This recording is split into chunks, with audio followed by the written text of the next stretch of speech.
Between 1100 and 1400, millions of people survived brutal European winters without electricity, central heating, or modern tools. They faced frostbite, starvation, and endless darkness, yet somehow endured. Their secret wasn't brute force, but ingenuity, so subtle we've completely forgotten it today. Here's what medieval survival actually looked like, and why it might save your life when modern systems fail. Okay, so if you're here a lot, you know I ask for likes and subscribes, but seriously, where are you guys? Comment your location and time. Sometimes I see someone from California listening at 3 p.m. and I'm like, are you napping? We're heading to medieval Europe in a minute. First, though, get comfortable. Seriously, take a second. Adjust whatever needs adjusting. You're not going to want to move once we start. The cold hits first. Your eyes snap open to darkness and that bone-deep chill that tells you the fire died hours ago. Frost glitters on the inside of your wooden shutters. Your breath hangs visible in the air above you, not like your heated bedroom right now. No thermostat to bump up a few degrees, no electric blanket to switch on. You're wrapped in a scratchy wool blanket that smells faintly of smoke and sheep. The straw mattress beneath you crackles as you shift. Your joints ache from the cold, fingers stiff as you pull the blanket tighter. You're gonna be late, Elric. Your brother's voice from the darkness. Somehow, he always wakes before you do. You groan as you swing your legs over the edge of your sleeping platform. The wooden floor is like ice against your bare feet.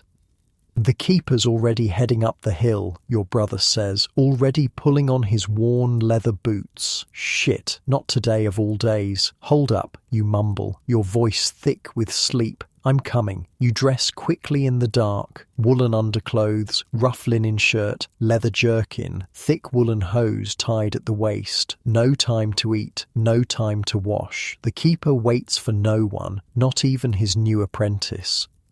You stumble out the door behind your brother into the pre-dawn darkness of the village. The sky holds just enough light to outline the thatched rooftops against the stars. The air smells like wood smoke, damp earth, and the sour tang of the midden heap at the village edge.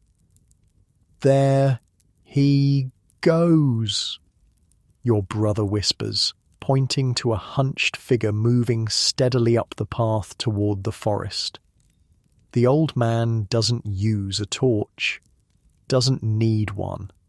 He's walked this path every morning for 40 years. You break into a jog, feet crunching on the frozen ground. Your empty stomach protests. A day of hungry work ahead. Master Wulfric, you call, voice hushed but urgent. Wait for me. The old man doesn't slow or turn, just keeps his steady pace up the hill. His dark silhouette carries something in each hand. A leather pouch slung over one shoulder, a wooden box tucked under his arm. You catch up, breathing hard, your lungs burning from the cold air.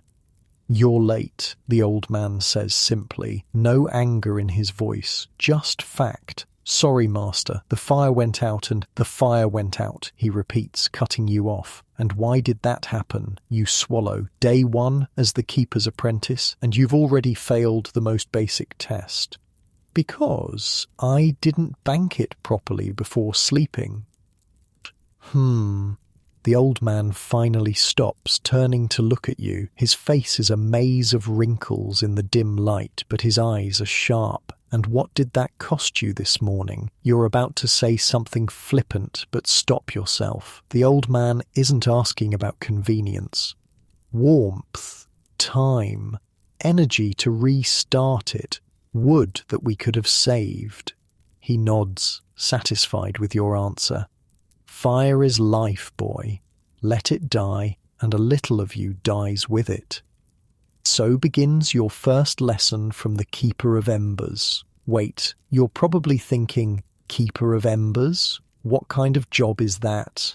Okay, picture this. In a world without matches, without lighters, without even reliable flint and steel for every household, fire wasn't just important, It was everything. And starting a fire from scratch? That could take hours of work. Hours you didn't have when you were freezing, when food needed cooking, when darkness was falling. So medieval people didn't play around with fire. They developed something far more reliable, a system so effective, so ingenious that modern survivalists haven't even figured it out yet. You follow Master Wulfric as he crests the hill, coming to the small stone hut that serves as the keeper's workshop. It's one of the only stone buildings in the village, aside from the church. That's how important this place is. First task of every morning, he says, pushing open the heavy wooden door. The smell hits you immediately, a complex mix of herbs, smoke, dried clay, and something earthy you can't quite place. We check the bundles. Inside, you can see the faint red glow coming from what looks like dozens of small clay pots arranged on stone shelves, each one about the size of your palm, sealed with wax around wooden plugs. Master Wulfric moves to the nearest shelf and carefully selects one pot. With practiced fingers, he pries out the wooden plug and peers inside. A gentle red glow illuminates his weathered face. Still strong, he murmurs, mostly to himself. He replaces the plug carefully, then marks a small notch in the clay with his thumbnail. You notice now that each pot has a series of notches, some with many, some with few. What are the marks for, you ask? Days, he says simply. This one's been alive for 36 days now. 36 days? You can't hide your disbelief. The fire's been burning in there for over a month? The old man chuckles. Not fire, boy, ember, and this isn't even close to the record. He points to a larger pot in the corner, treated with obvious reverence. That one's been smouldering for nearly 2 months. You stare at the innocuous clay pot. How is that possible? Sit, he says, gesturing to a small wooden stool. I'll show you the secret that keeps our village alive through winter. Master Wulfric moves to his work table, selecting a hollow reed stem about the thickness of your thumb and length of your forearm. The fire bundle, he explains, is the most valuable thing a traveller can carry, more important than gold, more crucial than weapons. He holds up the reed. Elder works best, though reed will do in a pinch. The secret is in the preparation. You watch as he takes a small ember from one of his pots using a metal tool. The ember glows bright orange in the dim room. First, you need perfect embers, not too hot, not too cool. He carefully places the ember inside the hollow reed. Then, you seal both ends. Clay, wax, mud, in an emergency. Leave just enough air holes to keep it alive. He demonstrates, sealing one end with clay, poking a tiny pinhole in it with a needle, then sealing the other end the same way. Too much air, it burns up in hours. Too little, it suffocates and dies. But get it just right. He holds up the finished bundle, and you have fire that travels with you for days, sometimes weeks. That's what's in all these pots, you ask, looking around the room with new understanding. Different types, different materials, different purposes. He points to various shelves. Those are for travellers heading north, those for the shepherds in the hills, those for the charcoal burners. He smiles slightly. Everyone needs fire, but not everyone can keep it alive. That's our job.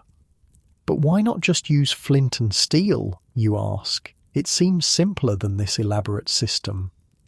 Master Wulfric's expression darkens.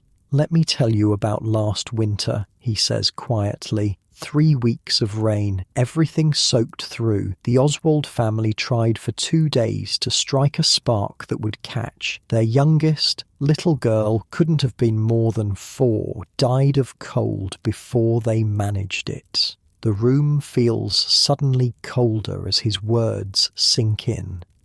With a fire bundle, he continues, they would have had flame in seconds, no matter the weather, no matter how wet the wood. The ember inside stays protected, stays dry. He places a hand on your shoulder. We don't just keep fire, boy, we keep people alive.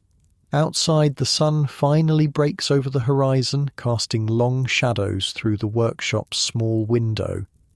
The travellers will be coming soon, Master Wulfric says, moving toward a large wooden chest in the corner. They'll need fresh bundles for their journey. He opens the chest, revealing dozens of leather pouches and small wooden containers. Each traveller gets what they need based on their journey. Short trip, small bundle, long journey, multiple bundles to rotate.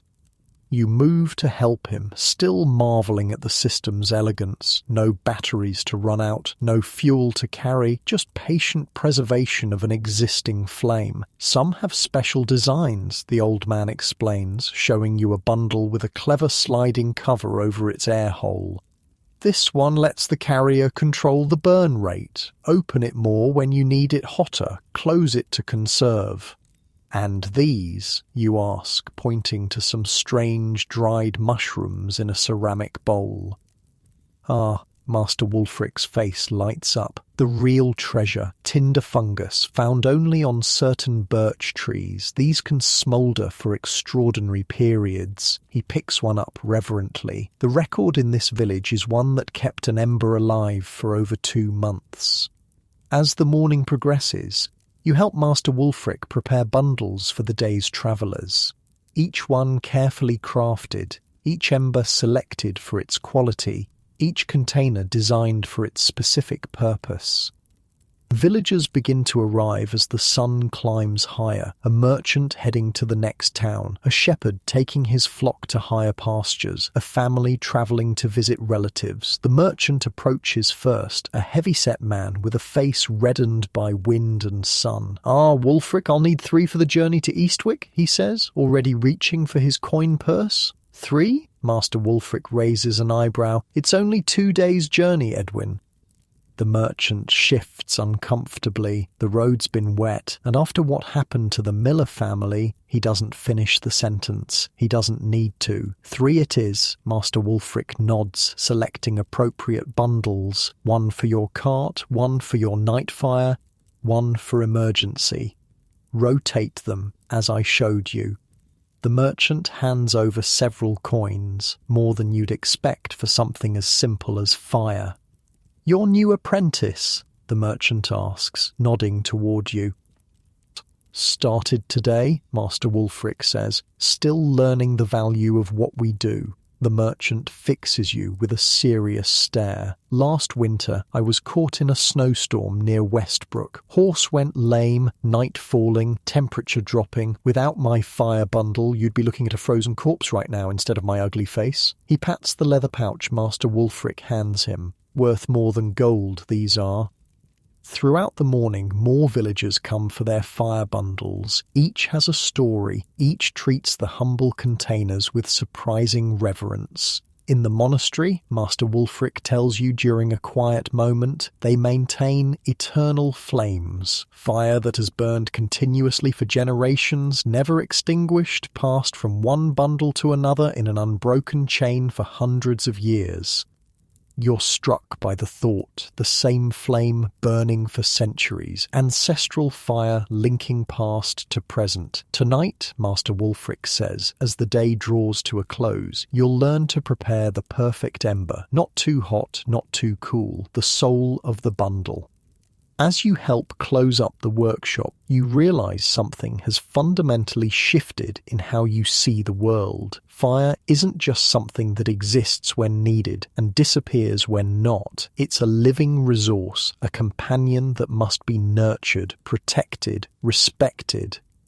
One last thing before you go, Master Wulfric says, reaching into his personal pouch.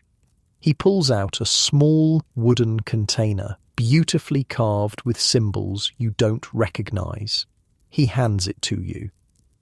Inside is a perfectly prepared fire bundle, your first. Never let your home fire go out again, he says quietly. This one will last a week if you're careful. Bring it back when it weakens and I'll show you how to transfer the ember. You clutch the container carefully, feeling its slight warmth against your palm. Inside this humble reed is something precious, not just heat or light, but security, survival, life itself.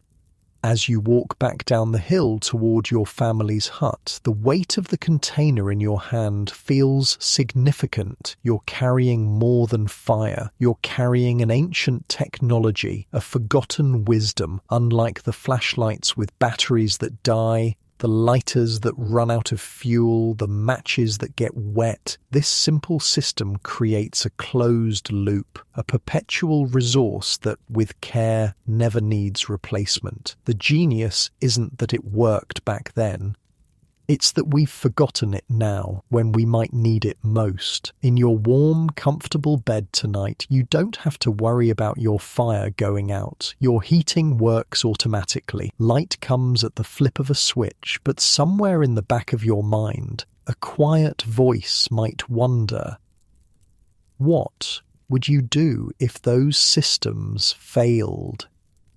How would you keep warm, keep fed, stay alive? The medieval firekeeper had an answer. Simple, reliable, tested through generations.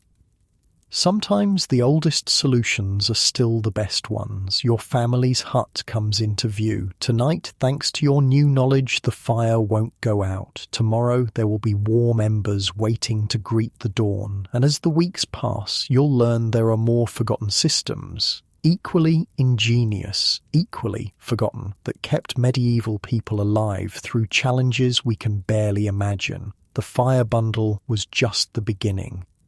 The crowing of the rooster wakes you before dawn, though you hardly slept. Your mind kept circling back to what Master Wulfric had shown you, the elegant simplicity of the fire bundles, the reverence with which villagers treated them. You check your own bundle, the one the old man gave you, still warm to the touch. Following his instructions, you'd kept it in a small clay pot near your sleeping mat, wrapped in wool to insulate it. Your brother watches, curious, as you carefully extract the ember and use it to kindle the morning fire. No flint and steel today? He asks, eyebrow raised. Don't need it, you reply, feeling an unexpected pride as the kindling catches easily from your preserved ember. Within moments, flames dance in the hearth. No struggling with damp wood or failed sparks. Just reliable fire, exactly when needed. The hedge weavers are coming today, your brother says, warming his hands by the newborn flames. Father says we're to help. Your stomach tightens a little. The hedge weavers, everyone knows their importance to the village, but their work is mysterious, secretive. What about my training with Master Wulfric, you ask? He's the one who requested you join them. Said something about you needing to understand all the village systems.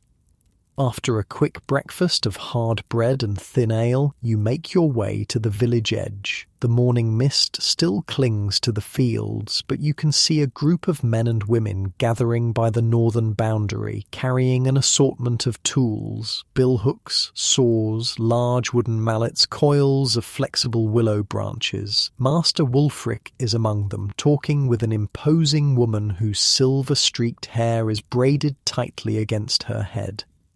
Ah, there he is, Wulfric says as you approach. Elric, this is Mistress Edith, master of the hedge weavers. The woman studies you with sharp eyes. No warmth in her face, just assessment. You've never helped with the living wall before? She asks. No, mistress. But you know its importance.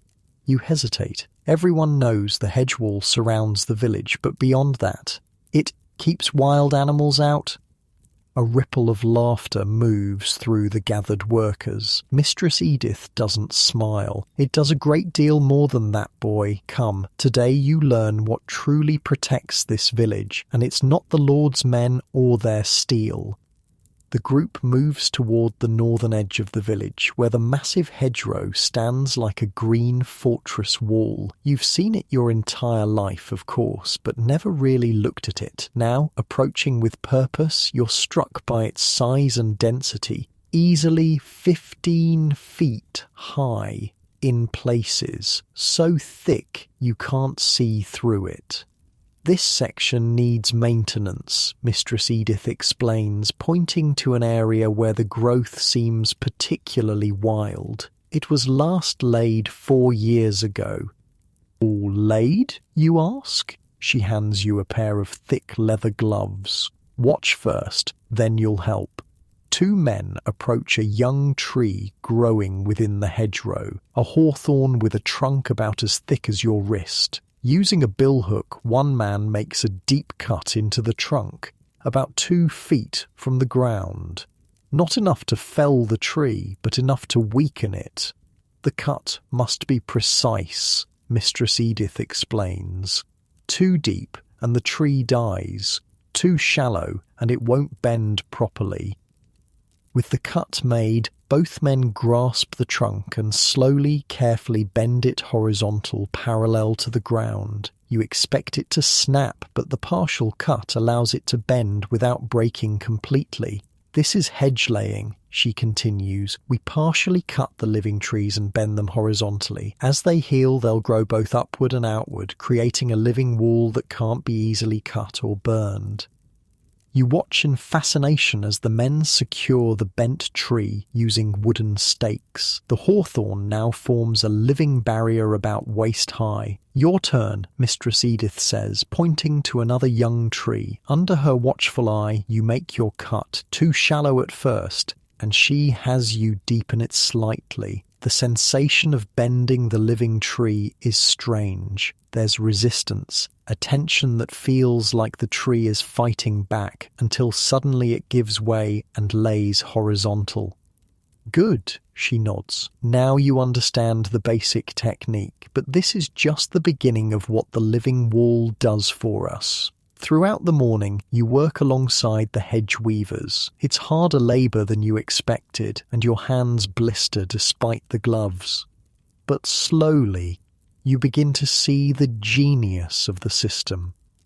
Notice what we plant where, Mistress Edith says during a brief rest. She points to different sections of the hedge. Hawthorn and blackthorn provide the structure, with their thorns creating an impenetrable barrier. She's right, the thorns on these trees are vicious, some nearly 2 inches long and sharp as needles. But look closer. What else do you see woven among them? You peer into the dense growth and begin to notice what you'd overlooked before. Apple and pear trees, carefully grafted and woven into the structure. Wild plums, hazelnuts, berries of all kinds. The hedge feeds us, you realise aloud. Mistress Edith nods. A well-maintained hedge provides fruit from spring through autumn. During the famine 3 years ago, these berries kept children from starving. One of the older workers, a man with a heavily lined face, chimes in. My grandfather said in the great hunger of his youth, half the village survived on hedge fruit when the crops failed. And look here, Mistress Edith guides you to another section. Elder, willow, yarrow, comfrey, all with medicinal properties. So it's a living pharmacy too, you say, beginning to understand. Indeed. The same barrier that keeps wolves and raiders out also provides medicine, food, and materials. As the day progresses, you learn how different sections of the hedge serve different purposes. Near the livestock pens, the hedge is particularly dense to prevent predators from reaching the animals. Near the village's main path, there's a carefully disguised opening, a hedge port, they call it, that can be quickly sealed in times of danger. Only villagers know about this entrance, Mistress Edith explains. If raiders come, they'll waste time searching for a way through while we seal this passage. You help as they demonstrate how bundles of blackthorn can be quickly positioned to close the gap, creating a barrier so thorny that no one would dare push through it. The lords in their stone keeps think walls must be dead to be strong, one of the older women says with a snort. Dead stone, dead wood. Our wall grows stronger every year instead of weaker. Some of these hedgerows are older than the villages they protect, another adds. There's a section on the east side that stood for over 200 years, outlived the original village entirely. During the midday meal, bread, cheese and apples harvested directly from the hedge, Mistress Edith explains the yearly cycle of hedge maintenance. We always work in winter, when the sap is down, she says. Cut and weave at the wrong time and you'll kill the living wall. Each section gets maintained every 4 to 6 years depending on growth. How long does it take to establish a new section, you ask? 7 years before it's truly formidable, but even a 3-year hedge will discourage casual trespassers. After eating, the work continues. You notice how birds flit in and out of the hedge continuously. Finches, thrushes, small wrens and larger fieldfares. The birds are as important as the thorns, Mistress Edith tells you, following your gaze. They nest in the safety of the hedge, then feed on insects that would otherwise destroy our crops. You've never thought about it before, but it makes sense. The fields closest to the hedge always seem to have fewer pest problems. And look there, she points to a narrow trail along the hedge bottom. Fox runs. The hedge provides corridors for wildlife to move between woodlands. But wouldn't we want to keep foxes away from the village? She smiles for the first time. You'd think so, but foxes hunt the rats and mice that would otherwise overrun our grain stores. Everything has its place, its purpose. As the afternoon wears on, you help collect the cuttings from the hedge maintenance. Nothing goes to waste. Straight branches are set aside for tool handles. Flexible willow and bramble are coiled for basket weaving. Even the smallest twigs are gathered for kindling. In spring, Mistress Edith explains, we'll harvest specific plants for dyes, walnuts for brown, elderberries for purple, woad for blue. The more you learn, the more you realise that the simple hedge is actually an intricate multi-purpose system. Defence, food, medicine, tools, pest control, wildlife corridors, all from a living structure that strengthens rather than degrades over time. As the sun begins to set, Mistress Edith leads you to a section of hedge you haven't worked on yet. This is the oldest part of our wall, she says, with reverence in her voice, planted by my great-grandmother's grandmother, nearly 8 generations of protection. The hedge here towers nearly 20 feet high, with a trunk system so dense it resembles a solid wall of wood. The thorny exterior looks truly impenetrable. During the Great Raids 50 years ago, 3 villages in this valley were burned. Ours alone was spared. Raiders tried for 2 days to breach this wall, but couldn't get through. Eventually, they left to find easier targets. You place your hand on the ancient hedge, feeling the rough bark, the solidity of generations of growth. It's like a castle wall, but alive. Better than a castle wall, she corrects. This repairs itself, grows stronger with time, not weaker, and no lord can tax us for its maintenance. That's when you notice something unusual. Symbols carved into some of the older trees within the hedge, intricate patterns that clearly have meaning. What are these marks, you ask? Mistress Edith exchanges glances with the other hedge weavers. After a moment she seems to make a decision. The hedge doesn't just protect our bodies, Elric. It protects our knowledge. She runs her fingers over one of the symbols. Each major plant in the hedge has a purpose. Some have many. These marks remind us of their properties, when to harvest them, how to prepare them. A living library, you murmur. Exactly. If soldiers come and burn our homes, if priests confiscate our books, if lords forbid our practices, the hedge remembers. The knowledge stays safe, hidden in plain sight. As twilight deepens, Master Wulfric rejoins your group, having spent the day working on another section of hedge. "Did you learn something today, apprentice?" he asks. "More than I expected," you admit. "I've lived with this hedge my entire life and never understood what it truly was." He nods, satisfied. The best protections are often the ones no one recognizes as protections. Remember that. Before you leave, Mistress Edith hands you a small bundle of hedge cuttings. "Plant these along the north side of your family's hut," she instructs. "In 3 years, you'll have a small food hedge of your own. In 7, it will protect your home as effectively as any guard." You take the bundle carefully. Seeds and cuttings of hawthorn, blackthorn elder, hazel, and crab apple. The beginnings of your own living wall. "Thank you," you say, understanding this is more valuable than it appears.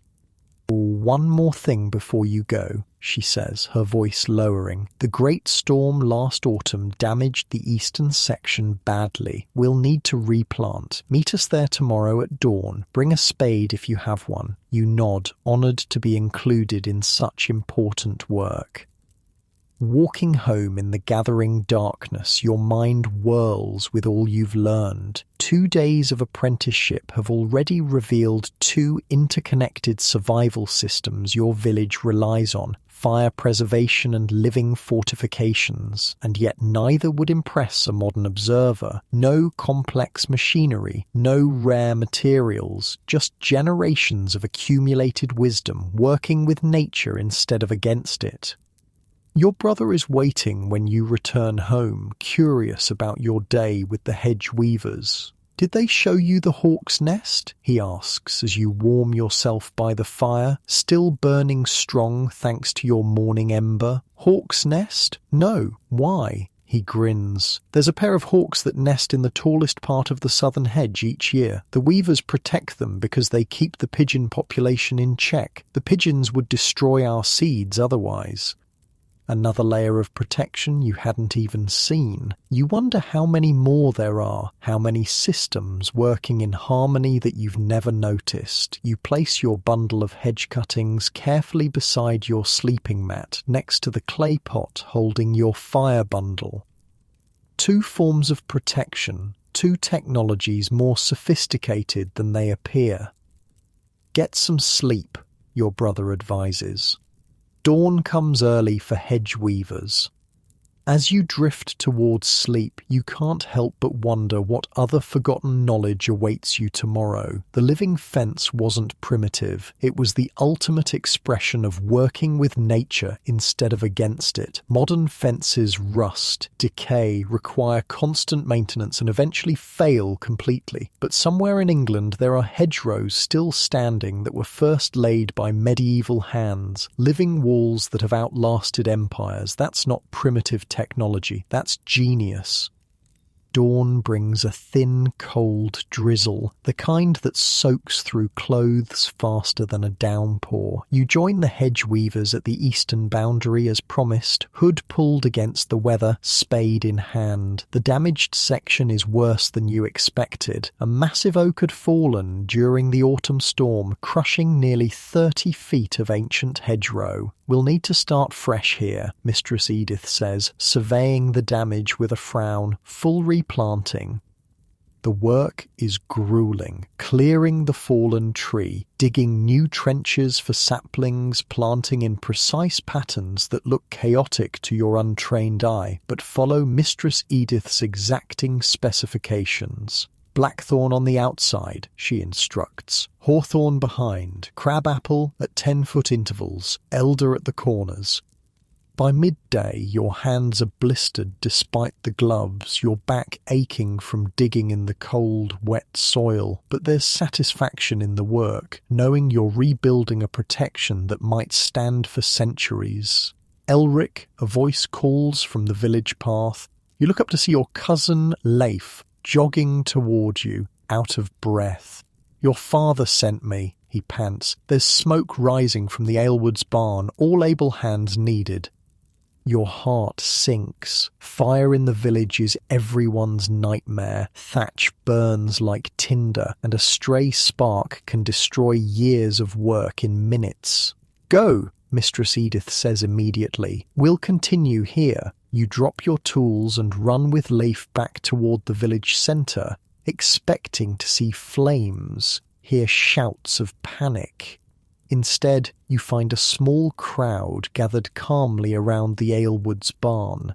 Thick smoke rises from the roof vents, but there's no urgency in people's movements. Your father spots you and waves you over. Not a fire, he explains, seeing your confused expression. It's smoking day. The Aylwoods are doing their winter preservation. They requested help. Relief washes over you, followed by curiosity. You've eaten smoked meat your entire life, but never participated in its making. Go in and see if they need an extra pair of hands, your father suggests. Good knowledge to have. You approach the heavy wooden door of the barn. When you pull it open, a wall of fragrant smoke billows out, making your eyes water. Through the haze, you see Goodwife Aylwood, a stout woman known for her practical knowledge, directing several people hanging items from the barn's upper beams. "Ah, another helper," she says, noticing you. "Good. We need strong arms. Come in. Come in." Stepping into the smoke-filled barn is like entering another world. The light filters through the haze in strange patterns, creating an otherworldly glow. Your eyes sting at first, but you quickly adjust. What surprises you most is what's being smoked. You expected to see meat, hams, bacon, perhaps some fish. And yes, those are here, hanging from the highest beams. But there's so much more. Take these up to the middle racks, Goodwife Aylwood instructs, handing you several large cloth sacks. Not too high, mind you, that's for the meat only. The sacks are heavy, filled with what feels like grain. You raise your eyebrows in question. Barley, she confirms. And those over there are rye and wheat. The smoke keeps the weevils and moths away. You climb the wooden ladder to the middle level of the barn, where several horizontal poles create a series of racks. Following the instructions of another worker, you hang the sacks so they're fully exposed to the smoke but not directly over the fire pits below. "Why different heights?" you ask the worker, a middle-aged man with a smoke-darkened face. "Heat and smoke density," he explains. "Meat needs the hottest smoke to kill rot. Grains need medium heat to drive off pests. Delicate things like herbs and medicines need the gentlest smoke." Looking up, you see the system now, a careful arrangement by height. Meat and fish at the top, where smoke is hottest.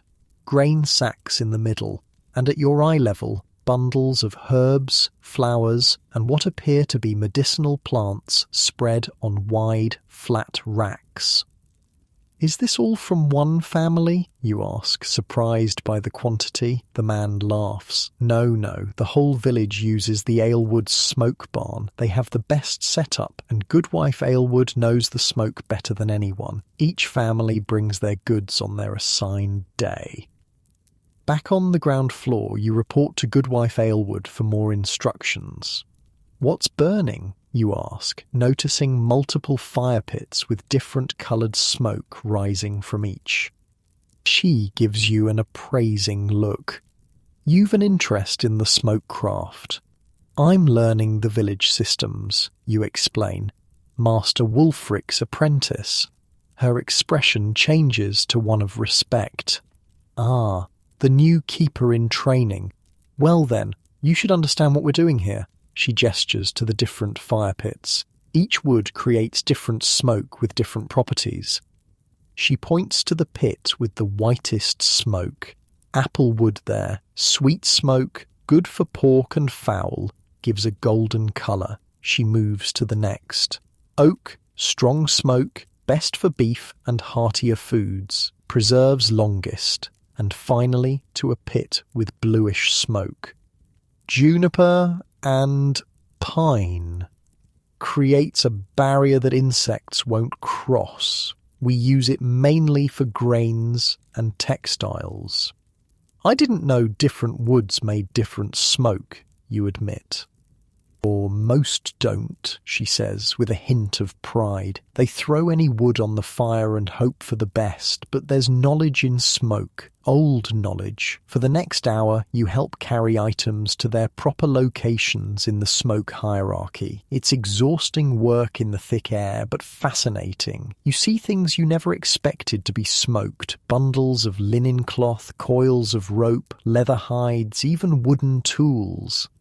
The rope and nets need smoke treatment before the fishing season, Goodwife Aylward explains when she catches you looking curiously at a pile of fishing nets, makes them last twice as long in water. And the cloth, you ask, nodding toward bundles of linen. Smoke makes it resist water and moths. Not as well as proper oiling, but it helps, especially for work clothes. You're helping hang a rack of leather hides when a fit of coughing overcomes you. The smoke has finally penetrated your lungs enough to irritate them. Go outside and catch your breath, Goodwife Aylward instructs. First-timers always need breaks.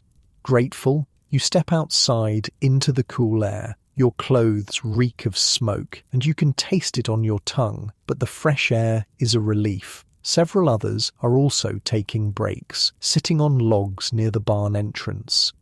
An older man with a beard streaked with grey makes room for you. First smoke day? He asks. You nod, still catching your breath. I remember my first, he says with a chuckle. Thought my lungs would never recover. You'll get used to it. So much more than just meat, you observe. That's what the Southerners don't understand, the man says. They smoke only for flavour. We smoke for survival. He gestures toward the barn. A properly smoked grain sack will stay free of pests for years, not months. Smoked herbs keep their potency through the harshest winters. Some medicines actually become stronger after smoke exposure. How so, you ask, intrigued. Take willow bark, he says. Good for pain and fever, as you likely know, but smoke it with alderwood and its potency doubles. The old herbalist, before Mistress Agnes, discovered that by accident during a smoke day like this. Your break ends too quickly, and you return to the smoke-filled barn. This time, Goodwife Aylward leads you to a small side room off the main smoking area. Here, the air is clearer, though still pungent with smoke. An elderly woman sits at a table covered with small bundles of herbs and plants. This is Mistress Agnes, our herbalist, Goodwife Aylward introduces. She requested help with her medicines. The old woman barely glances up from her work, carefully wrapping herbs in linen before tying them with string. You're Wulfric's new boy, she says. Not a question. Yes, mistress. Good. Sit. I'll show you something few understand. You obey, taking a seat across from her at the small table. Her fingers move with surprising dexterity for her age, sorting and bundling various dried plants you can't identify. Different herbs need different smoke, she explains without preamble. Some need the pine smoke to enhance their properties. Others need apple wood to maintain their gentleness. Others still need oak for longevity. She holds up a bundle of dark leaves. This is fever moss, useful for reducing heat in the body, but fresh, it's too strong, can cause visions, confusion. She sets the bundle in a small basket separate from the others. This will go to the gentlest smoke, just enough to mellow its effects without reducing its healing power. For the next hour, you help Mistress Agnes prepare her medicinal herbs for smoking. Each has its specific needs, its particular placement within the smoke hierarchy, its precise, almost ritualistic work.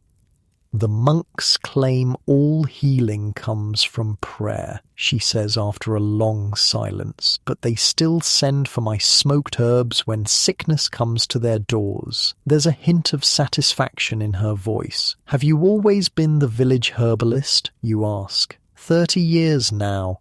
She nods. Learned from my grandmother, who learned from hers. The smoke knowledge goes back further than anyone remembers. Before the stone church, before the Lord's manor. She hands you a small cloth pouch filled with a pungent mixture. Smoke preservation isn't just for winter stores, boy. It's for knowledge itself. When the Big Abbey tried to burn our healing books during the last king's reign, we still had our smoked herbs. Our knowledge kept alive in practice, not just words. You're struck by the similarity to what Mistress Edith had said about the hedge, another form of preservation that protected knowledge as much as physical resources. By late afternoon, the smoking is at its peak. The barn glows with an almost magical light as sunbeams pierce the thick haze. The 3 fire pits are carefully tended, different woods added in precise amounts to maintain the correct smoke quality. Goodwife Aylward leads you to a corner where several clay containers sit sealed with wax.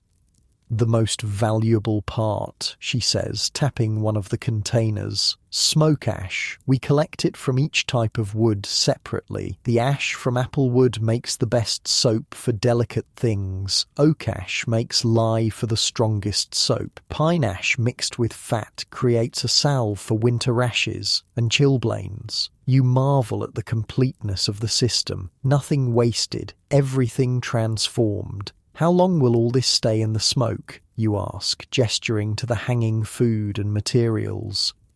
Depends on what it is, she explains. Herbs might need only a day or 2, grains a week. Meats can hang for nearly a month, depending on size and how long we need them to last. She points to an especially large ham hanging from the highest beam. That one's for midwinter feast. It'll smoke for 3 weeks, then keep until winter's heart without spoiling. Your father finds you as the day's light begins to fade. Your eyes are red, your throat raw from the smoke, but your mind is alive with new understanding. Learned something? He asks as you walk home together. More than I expected, you admit. I thought smoking was just for flavour. He laughs. That's what the rich lords think too. They smoke meat to make it taste better. We smoke to survive winter. At home, your mother has a bath waiting, a rare luxury but necessary to remove the smoke smell saturating your clothes and hair. As you scrub, you reflect on the day's lessons. Modern people with refrigerators and chemicals might look at a smokehouse as primitive, but the smoke preservation system you witnessed was anything but simple. It was chemistry and timing, knowledge refined through generations of trial and error. It was alchemy, turning the perishable into the permanent using nothing but carefully controlled smoke. After bathing, you join your family for the evening meal. Your mother has prepared a stew featuring smoked venison from last season, still perfectly preserved despite being nearly 5 months old. The Aylwards finished their big smoking today, you tell her between bites. Goodwife Aylward showed me the different woods they use. Did she show you the smoke barrels for the beekeepers? Your mother asks. You shake your head, realizing there was yet another aspect you hadn't even seen. They create special smoke from certain herbs, she explains. The beekeepers use it to calm the bees during honey collection. But it has to be exactly the right mixture, or it harms the hive. Another layer of knowledge, another refined technique hidden within what appeared simple from the outside. That night, as you lay in bed, you notice something. Your smoky clothes hanging by the door to air out have attracted no moths. The smell that clings to them despite your bath is keeping insects at bay, exactly as Goodwife Aylward had explained. Protection and preservation, the common themes emerging from everything you're learning. Your fire bundle sits nearby, still safely preserving its ember. Tomorrow you'll need to return it to Master Wulfric to refresh it, just as he instructed. You wonder what new knowledge the old man will share next. 3 days into your apprenticeship, and already the world looks different. Systems and knowledge hidden in plain sight. Survival techniques refined over centuries. Not primitive technology, just different technology. Perfect for its time, and perhaps, you think as you drift towards sleep, still perfect for times when modern methods fail. Morning comes with frozen dew and clear skies, a rare cloudless day that promises little warmth despite the sunshine. You return your fire bundle to Master Wulfric, as instructed, finding him already at work in his stone hut atop the hill. "How was your time with the hedge weavers and the smoking barn?" he asks, carefully examining your bundle. "Eye-opening," you admit. "I never realized how complex those systems were." He nods, satisfied with both your answer and the condition of your fire bundle. Most don't. The best survival methods don't announce themselves as such. He sets your bundle aside and selects a fresh reed. "I'll prepare you a new one. Today, you're to help Mistress Hildegard with her clay work."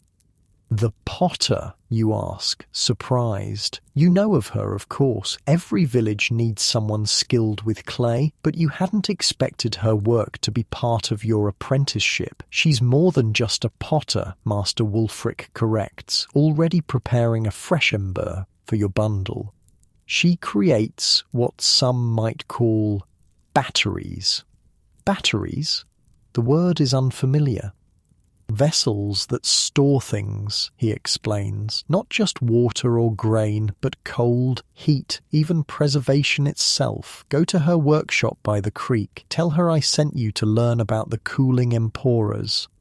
Armed with a fresh fire bundle and curiosity, you make your way down the hill toward the far side of the village where Mistress Hildegard keeps her workshop. The building is distinctive, larger than most village huts, with a tall kiln chimney rising from its rear. Clay pots, jars, and vessels of all sizes surround it in various stages of completion. You find the mistress herself working a large mass of grey clay with strong, weathered hands. She's older than you expected, with grey streaked hair tied back in a practical knot, but her movements show no sign of age's weakness. "Master Wulfric sent me," you explain after introducing yourself, "to learn about cooling emporas." She studies you for a moment, then nods decisively. About time he sent someone. Knowledge doesn't preserve itself. She gestures to a wooden stool. "Sit, watch first, then help." For the next hour, you observe as she works the clay with practiced precision. Unlike regular pots with single walls, she crafts vessels with double walls, an inner and outer chamber separated by a small gap. "The cooling empora," she explains while working, "is older than the village, older than the church. My grandmother's grandmother made them the same way." Her hands never stop moving as she speaks, expertly forming the complex vessel. "The principle is simple," she continues, "but the execution must be precise." She points to the gap between the vessel walls. "This space will be filled with wet sand. As water evaporates through the porous outer clay, it pulls heat from the inner chamber. Creating cooling without ice, you realize aloud. Exactly. She looks pleased at your quick understanding. In high summer, when the well water turns tepid by midday, these keep drinking water cool and sweet. Milk stays fresh an extra day. Meat doesn't spoil as quickly. She finishes shaping the vessel and sets it carefully on a shelf to dry slightly before firing. Then she selects another partially completed vessel, this one with a different design. "This," she says, "is for the opposite purpose, a heat battery. The vessel is smaller and denser, with thicker walls and a narrow opening at the top. The clay here is special, she explains, tapping the half-formed vessel, mixed with crushed stone and iron filings from the blacksmith's forge. It absorbs heat during firing, then releases it slowly over many hours. Like a stone that stays warm after sitting near the fire, you suggest. Similar, but much more effective. These can be heated in the morning fire, wrapped in wool, and carried to keep hands warm all day. Shepherds take them on winter watches. Travellers tuck them into bedrolls on cold nights. You think about the practical genius of such a simple object. No need for constant fire, no danger of sparks or flame, just steady, reliable warmth when and where it's needed most. But the most sophisticated, Mistress Hildegard continues, are the preservation chambers. She points to a row of sealed clay vessels on a high shelf. Each is marked with symbols you don't recognize. These create microclimates for storing seeds, certain medicines, even the starter for bread. She selects one and hands it to you. It's heavier than it looks, sealed with wax around its lid. This one preserves parsnip seeds, she explains. Normally they lose their vigour after a year, but properly sealed in a chamber like this, with the right mixture of ash and dried herbs inside, they'll remain viable for 5 years or more. You turn the vessel in your hands, noting the careful craftsmanship. How is this different from just a sealed jar? Everything is in the details, she says, taking it back from you. The porosity of the clay, it must breathe just enough, but not too much. The mixture inside creates the perfect environment for those specific seeds. Too dry, they die. Too damp, they rot or sprout prematurely. She replaces the vessel on its shelf and gestures for you to follow her outside. Behind her workshop stands a structure you hadn't noticed before, a small, partially underground room built into the hillside. The thick door bears the same symbols you saw on the preservation vessels. The seed bank, she explains, unlocking the heavy door with a key she wears around her neck. Every village should have one, though few do anymore. Inside, the temperature drops noticeably. The walls are lined with shelves holding hundreds of clay vessels, each carefully labelled. The air smells of earth and herbs and something undefinable, the scent of dormant life, perhaps. Seeds from every crop we grow, Mistress Hildegard says, with quiet pride, some dating back 20 years or more. If disease takes our wheat, if floods wash away our planting, if war comes and fields burn, we have what we need to start again. You stare in amazement at the clay library of life surrounding you, and they all stay viable in these vessels? If properly prepared, yes. Each type of seed needs its specific clay mixture, its specific internal environment. She points to different shelves. Those are grains, those root vegetables, those herbs and flowers, each with their own vessel design refined over generations. The technological sophistication hidden in these humble clay pots strikes you deeply. This isn't primitive storage, it's precision environmental control using nothing but natural materials.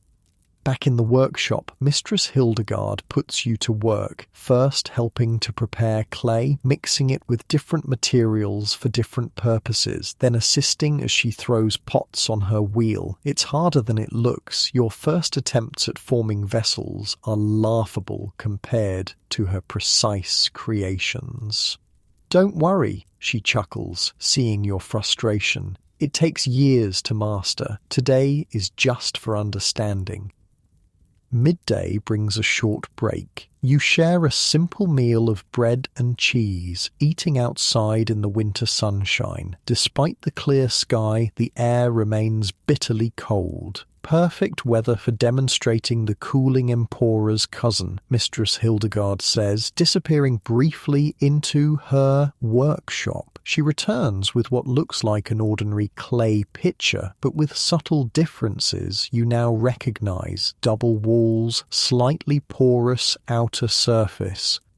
The warming pitcher, she explains, pouring water from a kettle into the vessel. Keeps drinks hot for hours without a fire nearby. She seals it with a cork stopper and hands it to you. Hold it. The pitcher is warm to the touch, but not hot despite the steaming water inside. The outer layer stays comfortable to hold, she explains, but the inner chamber maintains heat far longer than a normal vessel. By tonight, that water will still be warm enough for washing. How many different vessels do you make? You ask, marvelling at the ingenuity. Dozens of designs, each with a specific purpose. She gestures around the yard at the various pots and jars in different stages of completion. Cold storage, heat retention, seed preservation, fermentation control, even moisture regulation for certain crafts. After the meal, she shows you how to prepare the special sand mixture for cooling emporas. It's not just any sand, but a specific blend from the riverbed, washed and sorted to the right consistency, then mixed with certain minerals. Too fine, it blocks the pores and no evaporation occurs, she explains as you sift the sand through a cloth. Too coarse, the water passes through too quickly and the cooling effect is weak. You help her fill the gap in a completed cooling empora with the prepared sand, then add water until it's properly saturated. Now we test it, she says. Inside her workshop, she fills 2 identical cups, one with water from her regular pitcher, one with water from a cooling empora that's been working all morning. She hands both to you. Taste the difference. The first cup is room temperature, slightly stale tasting. The second is remarkably cool and fresh, almost as if just drawn from the deepest part of the well. That's incredible, you say honestly. And this works even in summer, especially in summer. The hotter the day, the stronger the evaporation, the better the cooling effect. She takes the cups back. The beauty is in its self-regulation. No need to adjust it or monitor it. The system responds naturally to the environment. Throughout the afternoon, you learn about more specialized clay vessels, fermentation crocks designed to maintain perfect conditions for transforming cabbage into sauerkraut, wine vessels that keep temperature stable during the crucial early stages, special containers for storing herbs that would otherwise lose their potency. The most complex are these, Mistress Hildegard says, showing you a set of interlocking vessels, the nested preservation system used for our most valuable medicines. The design is ingenious, a small central container for the medicine itself, surrounded by a chamber filled with specific herbs and minerals, all encased in a water-resistant outer vessel. Each layer creates the precise conditions needed, she explains. The monastery pays handsomely for these to store their most precious remedies. As the light begins to fade, Mistress Hildegard shows you to a corner of her workshop where a large clay disc, nearly the size of a millstone, sits near the kiln. The night warmer, she says, instructing you to help her move it closer to the kiln's outer wall. We'll heat it now, while the kiln still burns hot from today's firing. Tonight, it will radiate warmth for hours after the fire dies. Together, you position the massive clay disc where it can absorb heat from the kiln. You notice it's a special formulation, darker and denser than her other clay works. Special clay mixed with iron stone, she explains, seeing your curiosity. It holds heat longer than any other material I've found. The sun has nearly set by the time you finish helping around the workshop. Mistress Hildegard hands you a small clay vessel, similar to the heat batteries she showed you earlier, but sized to fit in a pocket. For your walk home, she says, I heated it in the kiln. It should stay warm for at least 2 hours. You thank her and tuck the warm vessel into your pocket. The heat radiates through your clothing, a surprising comfort against the biting evening cold. Come back in 3 days, she instructs. We'll be firing the cooling emporas, and I could use an extra pair of hands. Walking home in the gathering darkness, you marvel at how something as simple as clay could be transformed into such sophisticated technology. Your pocket warmer still radiates heat against your side, a constant comfort in the freezing evening. At home, you find your family huddled near the hearth. Winter nights are always difficult. The fire can't warm the entire hut, and sleeping areas further from the hearth can be bitterly cold. "What's that?" your brother asks as you pull the pocket warmer from your clothing. "Heat battery," you explain, handing it to him. His eyes widen at the warmth radiating from the small clay vessel. "From the potter?" he asks. "Mistress Hildegard," you correct, "and she's far more than just a potter." Your father examines the heat battery with interest. "I've seen travellers with these, but never knew how they were made. They're just one type," you explain, finding yourself eager to share what you've learned. "She makes cooling vessels too, double-walled with wet sand between, and preservation chambers for seeds and medicines." As you describe the various clay technologies, you realize how many of them you've seen around the village without recognizing their significance. The water pitcher that keeps the miller's drinking water cool even on harvest days, the vessels the herbalist uses for her most valuable medicines, the warming stones the baker tucks into bread deliveries on cold mornings. Hidden technology hiding in plain sight. That night, you place your pocket warmer at the foot of your sleeping mat before getting under the blankets. The gentle heat warms your perpetually cold feet, a small luxury you've never experienced before. Such a simple thing, yet so effective. As you drift towards sleep, your mind returns to Mistress Hildegard's seed bank, those humble clay vessels preserving life through winter, through drought, through disaster, ensuring survival not just for one season but for generations to come. Modern storage depends on plastic, on refrigeration, on technology that inevitably fails. But these clay technologies, they could work forever, created from the earth itself, not primitive at all, just perfectly adapted for their purpose. Morning arrives with the soft patter of rain against the thatch. The gentle sound would normally lull you back to sleep, but today there's urgency in the household. Your father's boots have sprung a leak, a disaster in winter when dry feet can mean the difference between health and sickness. "They're my only good pair," he mutters, examining the cracked leather with a frown. Water from yesterday's work in the fields has seeped through, leaving the leather stiff and damaged. "Can't afford new ones before spring." Your mother glances at you over her breakfast porridge. "Didn't you say Master Wulfric was teaching you the village systems? Perhaps he knows someone who could help." You think about the knowledge you've gained over the past few days. Firekeeping, hedge weaving, smoke preservation, clay crafting, but nothing specifically about leather repair. Still, Master Wulfric would know who to ask. The morning rain has settled into a steady drizzle by the time you reach Master Wulfric's hut on the hill. You find him sorting through a collection of dried plants, carefully separating leaves from stems. "Father's boots are leaking," you explain after greeting him. "We can't afford new ones. Is there someone in the village who could help?" Master Wulfric sets aside his work and considers for a moment. Interesting timing. Goodwife Marta begins her waterproofing work today. The hunting party returns tomorrow and their gear will need treatment. He nods decisively. "Go to the tanner's yard. Tell Marta I sent you to learn about friction glaze."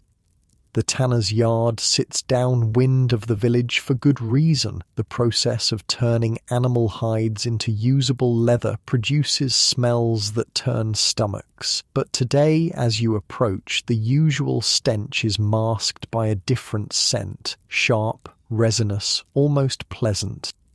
You find Goodwife Marta working in an open-sided shed adjacent to the main tanning area. She's a sturdy woman with muscular arms and hands stained dark from years of working with tanning agents. 3 large pots bubble over small fires, each emitting a different coloured steam and distinct smell. Several village children help with simple tasks, stirring pots, sorting materials, carrying water. Unlike the main tanning work, this seems to be a process villagers are eager to assist with.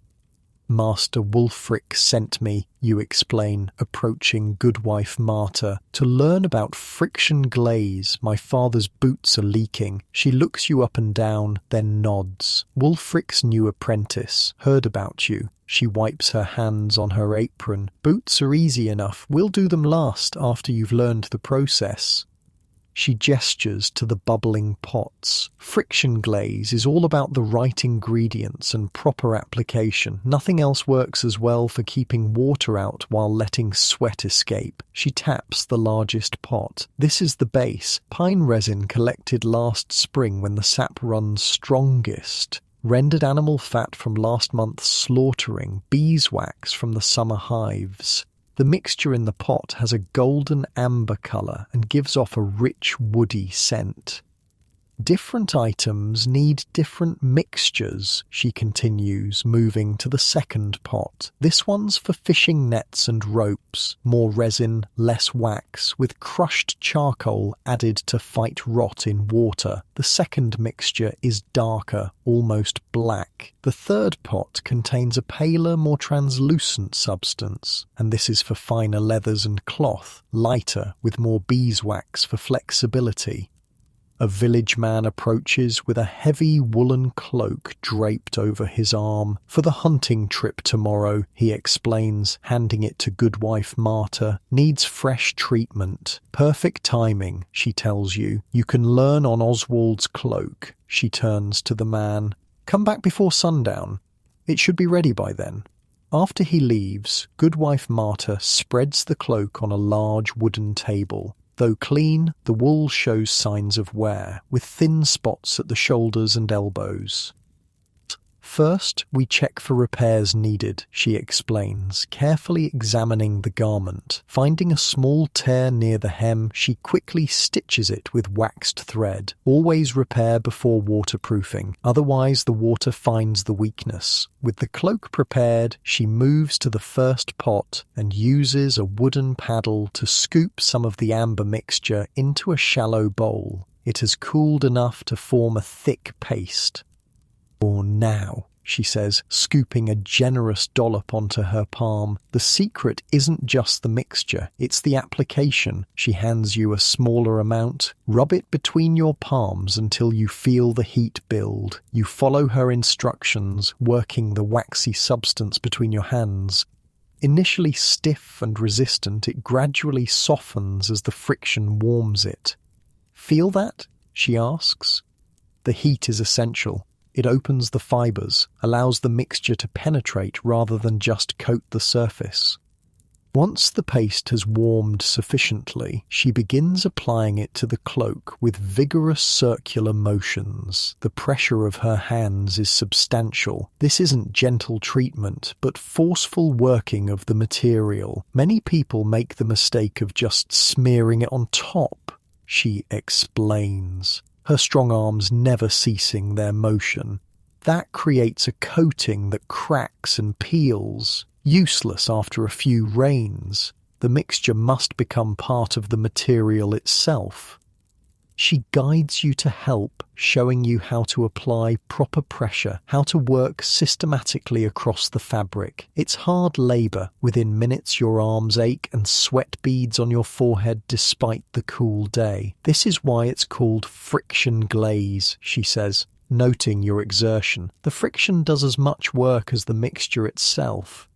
For nearly an hour, you both work the water-resistant paste into every inch of the woolen cloak. Your hands develop a peculiar sensitivity. You can feel where the mixture has properly penetrated and where it hasn't. Goodwife Marta nods, seeing you adjust your pressure over a particularly dense section of weave. You're learning to feel the difference. When the cloak is fully treated, she hangs it near one of the fires. Now it needs to set, not too close to the flame, just enough warmth to help it cure properly. "How long will the waterproofing last?" you ask, flexing your tired fingers.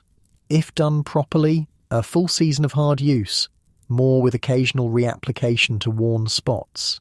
She examines your hands. You've got good strength for the work, important for proper penetration. Throughout the day, villagers bring various items needing waterproofing: leather bags, work gloves, wool socks, even wooden tool handles that would otherwise swell and crack from moisture. Each receives specific treatment, different mixtures, different application techniques. A fishing net is dipped in the dark mixture, then worked between strong hands until every fibre is impregnated. Leatherwork gloves receive the lighter paste, applied with special attention to the seams where water might penetrate. The hunters and shepherds rely on this protection, Goodwife Marta explains as you help treat a shepherd's heavy cloak. They spend weeks exposed to rain and snow. Without proper waterproofing, they'd suffer terribly. Wet clothes in winter can kill faster than lack of food. You think about how different this is from modern rain gear. No plastic, no synthetic coatings, yet clearly effective based on the villagers' confidence in the treatment. What makes it better than just oiling leather, you ask as you work on a pair of gloves? Oil wears off quickly, becomes rancid, attracts insects and mould. She shakes her head dismissively. And it doesn't work at all for wool or linen. The friction glaze forms a bond with the material, becomes part of it rather than just sitting on top. She points to a cloak hanging to cure. And unlike oil, it lets the body's moisture escape. You won't get soaked from your own sweat trapped inside. By midday, your arms feel like lead from the constant friction work, but you've developed a rhythm to the process. Each new item presents its own challenges. Dense wool requires more pressure, thin linen needs gentler but more persistent treatment, leather needs special attention at stress points. A young woman arrives with a small wooden cradle.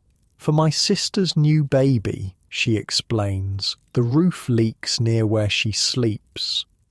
Goodwife Marta selects yet another mixture, this one with a different scent, sweeter and lighter. For the baby things, she explains to you. No pine resin, which can irritate delicate skin. We use birch instead, with extra beeswax. The application process is the same. Persistent friction until the mixture penetrates the wood. This will protect the cradle from drips without bringing harsh smells to the baby's bed, Goodwife Marta explains.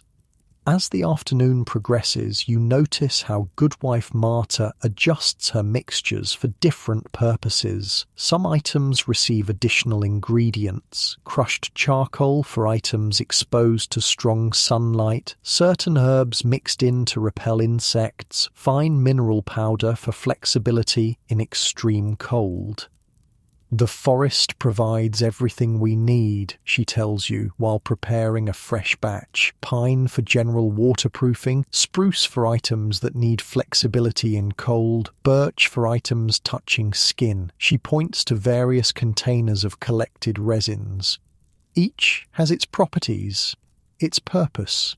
You help collect fresh rainwater in buckets placed outside the shed's overhang.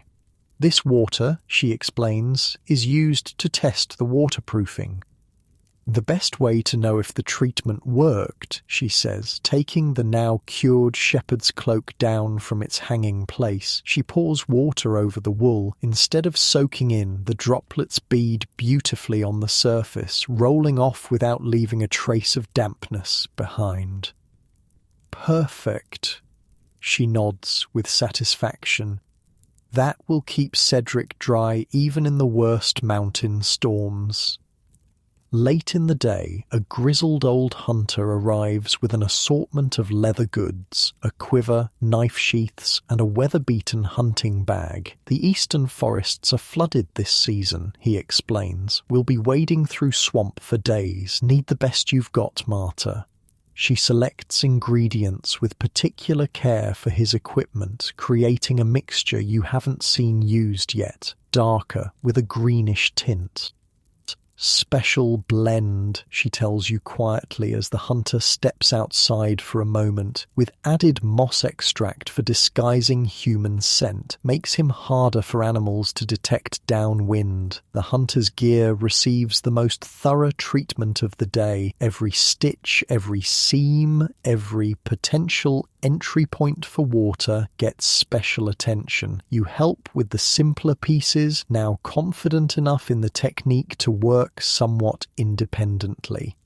The difference between dry feet and wet feet can mean life or death on a winter hunt, the hunter tells you seriously as he watches you work. Few years back, a young hunter ignored Marta's advice, didn't get his boots properly treated, lost 2 toes to frostbite after they got soaked crossing a stream.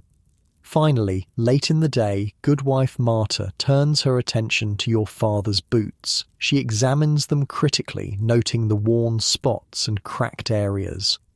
"These needed treatment months ago," she scolds mildly, "but we can still save them." She selects ingredients carefully, creating a custom mixture for the damaged leather. First, she has you clean the boots thoroughly with a damp cloth, removing all dirt and old, flaking waterproofing. "Now watch closely," she instructs. "You'll need to do this for your family in the future." Her technique for the boots is slightly different. She heats the mixture more before application and works it into the leather with even more vigorous friction than before. The pressure is so intense that the leather actually warms from the effort. For damaged leather, we need deeper penetration, she explains. The mixture must reach through the entire thickness to restore flexibility and waterproofing. It takes nearly an hour to properly treat both boots. By the end, your arms burn with exhaustion, but the transformation is remarkable. The once stiff, cracked leather has become supple again, with a soft sheen that sheds water instantly when tested. "They'll need a second treatment in a fortnight," Goodwife Marta says, setting the boots near the fire to cure. "But this will keep them waterproof through the worst of winter if he's careful." As the day's work winds down, villagers return to collect their treated items. Each person tests their goods with the rainwater, nodding with satisfaction as droplets roll off instead of soaking in. You notice how each treated item maintains its original properties. Wool still feels like wool, leather like leather, but with the added resistance to water.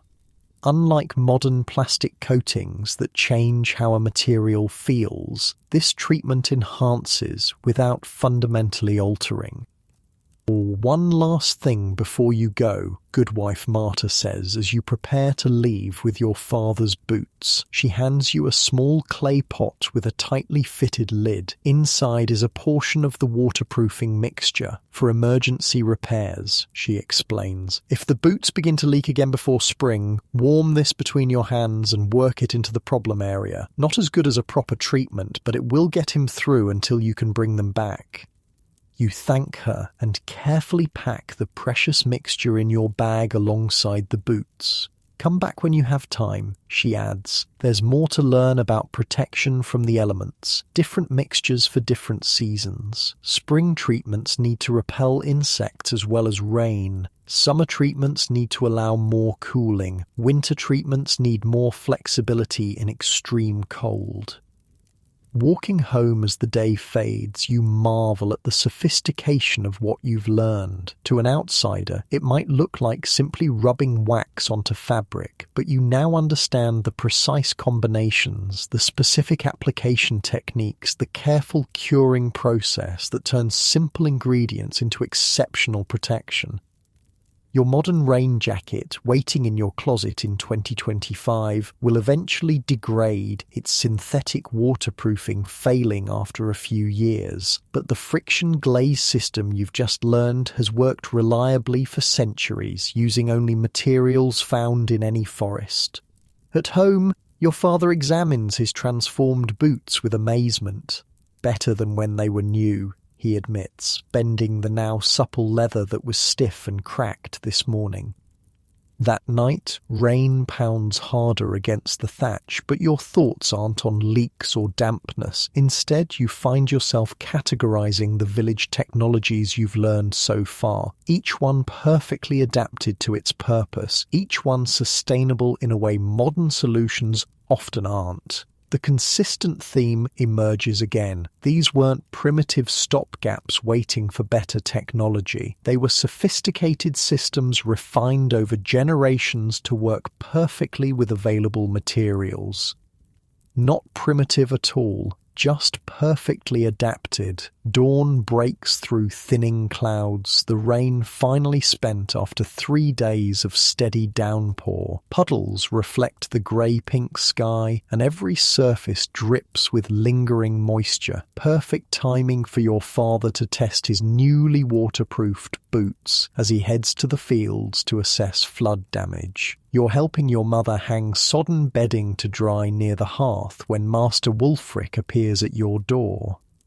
"Good morning," he greets with unusual formality. "I've come to ask a favour." Your mother raises her eyebrows. The old keeper rarely makes personal requests. "My sister's son is ill in Oakwick," he explains. "I've prepared medicines, but I can't make the journey myself. My knees won't handle the forest paths after all this rain." He turns to you. "Would you be willing to deliver them? It's a day's journey there and back if you move quickly." Your mother looks concerned. "Oakwick? With the streams likely flooding? And him going alone?" "Not alone," Master Wulfric assures her. "He'll travel with Aldwyn the forester. No one knows the woods better, especially after storms. You've heard of Aldwyn. Everyone has. A solitary figure who spends more time in the forest than the village. Some call him strange, but all respect his unmatched knowledge of the wilderness. It would be good experience," Master Wulfric adds, "for his training." Your mother reluctantly agrees, and within the hour you're prepared for the journey. Sturdy boots treated with Goodwife Marta's waterproofing, a small pack with bread and cheese, and Master Wulfric's precious bundle of medicines wrapped in oiled cloth. You meet Aldwyn at the village edge. He's older than you expected, grey-bearded and weathered, with eyes so pale they're almost colourless. He carries a simple staff and wears a cloak that's patched so extensively it's impossible to tell its original colour. "The boys ready?" he asks Master Wulfric, hardly glancing at you. "He is, and willing to learn, if you're willing to teach." Aldwyn grunts non-committally. "We'll see. Rain's stopped, but the forest will be treacherous. Streams high, paths washed out, mud slides on the ridge. Which is why I asked for you," Master Wulfric says with surprising deference. "No one else would find the way today." Something unspoken passes between the two men. Aldwyn nods once, then turns to you. "Keep up. Don't speak unless necessary. Listen when I tell you to listen." Without waiting for a response, he turns and strides toward the forest edge. You hurry after him, glancing back once to see Master Wulfric watching with an unreadable expression. The forest embraces you quickly, bare winter branches dripping overhead, undergrowth sodden and heavy. Aldwyn moves, with surprising speed for his age, following what seems to be a clear path to you, at least until it simply ends, disappearing into a tangle of shrubs. Without hesitation, Aldwyn veers left where you see no path at all, yet as you follow you realise he's tracking something invisible to your untrained eyes. An hour into the journey, you come to your first obstacle, a stream that's transformed into a rushing torrent, its banks overflowing with muddy water. The simple log bridge that normally spans it has been swept away. Aldwyn stops, staring not at the water but upstream, his head tilted slightly. His eyes close for a moment, and you realise he's listening intently. After a long moment, he opens his eyes and turns to you. "We need to head upstream. About 200 paces, there's a narrowing where we can cross." "How do you know?" you ask, seeing nothing but unbroken forest in that direction. Instead of answering, he taps his ear. Listen, not to the water here, but to how it sounds further up. You try to focus past the immediate rush of the flooded stream. At first, you hear nothing different, but then a subtle change in the water's voice, a higher pitch suggesting faster flow over a narrower channel. I hear it, you say, surprised. The sound changes. Aldwin nods. The first hint of approval you've seen. Water talks if you know how to listen. Every stream has its own voice. Every change in its course creates a different song. You follow him upstream, and sure enough, the flooded stream narrows between two rocky outcroppings, creating a spot where fallen trees have created a natural, if precarious, bridge. The forest changed in the storm, Aldwin explains as you carefully cross. Landmarks moved, paths washed away, but the sounds, those just transform. Learn to read them, and you're never truly lost.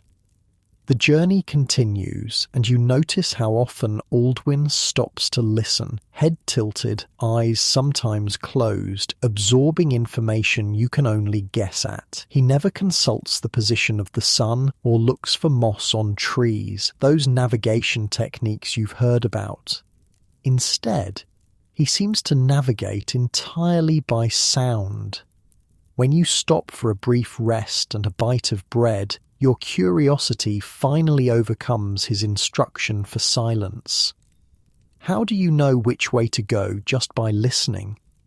Aldwin considers you for a moment, perhaps deciding if the question merits an answer. Finally, he speaks. The forest isn't silent. It's constantly telling you where you are, if you train your ears to understand. He gestures around. Every area has its sound signature. The birds of this oak grove differ from those half a mile east where the pines begin. Wind through oak leaves creates different tones than through pine needles. You listen, trying to discern what he means. Beyond the dripping water, you hear bird calls, the rustle of leaves, distant creaks of branches. Close your eyes, he instructs. Tell me what direction the nearest stream lies. You close your eyes, focusing on sound alone. The trickling of water seems to come from multiple directions after the rain. I'm not sure, you admit. Listen deeper, not to the rainwater dripping from leaves. That's everywhere. Listen for the constant flow, the sustained voice of moving water. You try again, filtering out the immediate drips and drops. After a long moment of concentration, you detect it, a steady whisper beneath the other sounds coming from your right. That way, you say, pointing. Aldwin nods. Good. About 300 paces in that direction. Small stream, flows year-round. Now, what else do you hear? You concentrate harder. Birds. 4 different calls. And what does that tell you? You hesitate, unsure. The finch you hear doesn't live in pine forest. The woodpecker works on oak and beech, not evergreens. The jay warns of open ground nearby. He taps his staff on the earth. Bird sounds tell you what trees surround you, even in fog or darkness when you can't see them. The lesson continues as you resume walking. Aldwin points out how the sound of your footsteps changes based on the soil, hollow on pine needle beds, solid on clay, damp and muffled on leaf litter, each sound signature telling you what you're walking on without needing to look down. In fog or darkness, he explains, this knowledge means survival. Many travellers have walked in circles because they trusted only their eyes, which easily deceive. You come to a place where the path splits. Without hesitation, Aldwin takes the right fork. When you ask how he chose, his answer surprises you. Listen to the bird sounds ahead on each path. The left fork leads toward a hawk's territory. Smaller birds are silent there. The right path has chattering finches, meaning no predators nearby. As the day progresses, you begin to notice sounds you'd previously ignored, the difference between wind in various types of trees, how sound carries differently up and downhill, how moving water at various distances creates distinct acoustic layers in the forest. Midday brings another challenge. Dense fog suddenly rolling in, reducing visibility to mere feet ahead. While you feel a spike of anxiety, Aldwin seems completely untroubled. "Now we truly use our ears," he says, almost pleased at the development. "Watch this." He cups his hands around his mouth and makes a sharp calling sound. The noise echoes through the fog, bouncing back from unseen obstacles. He listens intently to the returning echoes, then nods. Open ground 30 paces ahead. Then forest again. We're on the right path. "You can tell that just from an echo?" you ask, amazed.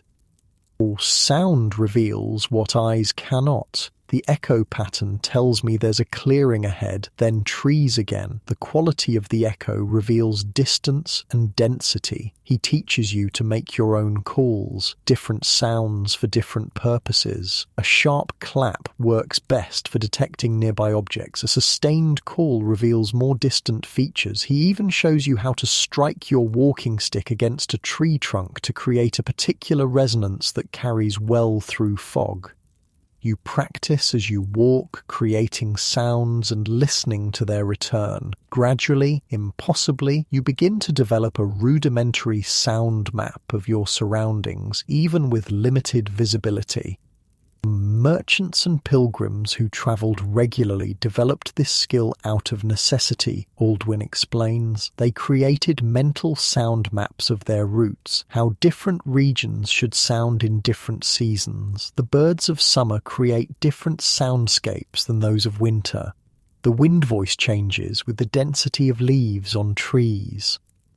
You think about how different this is from modern navigation with GPS and maps, technologies that fail when batteries die or visibility drops. Sound navigation works in darkness, fog, even with eyes closed. Late afternoon brings an unexpected revelation. Aldwin stops abruptly, head tilted in that now familiar listening pose. After a moment, he changes direction, leading you up a gentle slope you wouldn't have chosen.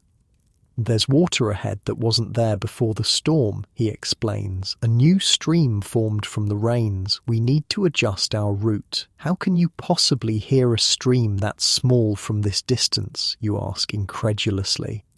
"Water has a voice that carries further than most sounds," he explains, "especially moving water. The human ear, properly trained, can detect streams from over a mile away in quiet conditions. The specific frequencies travel through forest or field with minimal degradation. You concentrate but can hear nothing beyond the immediate forest sounds."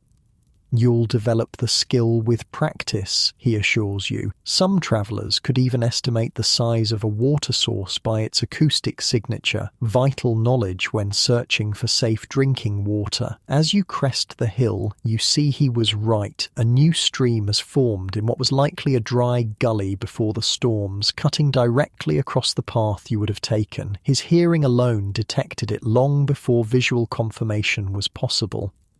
A startling moment comes when Aldwin suddenly pulls you back just as you're about to cross what appears to be solid ground. "Listen," he commands. You hear nothing unusual at first, then detect a subtle difference in how sound resonates from the earth ahead. "Bog," Aldwin confirms. "The ground's saturated. Step there and you'll sink to your knees, maybe deeper."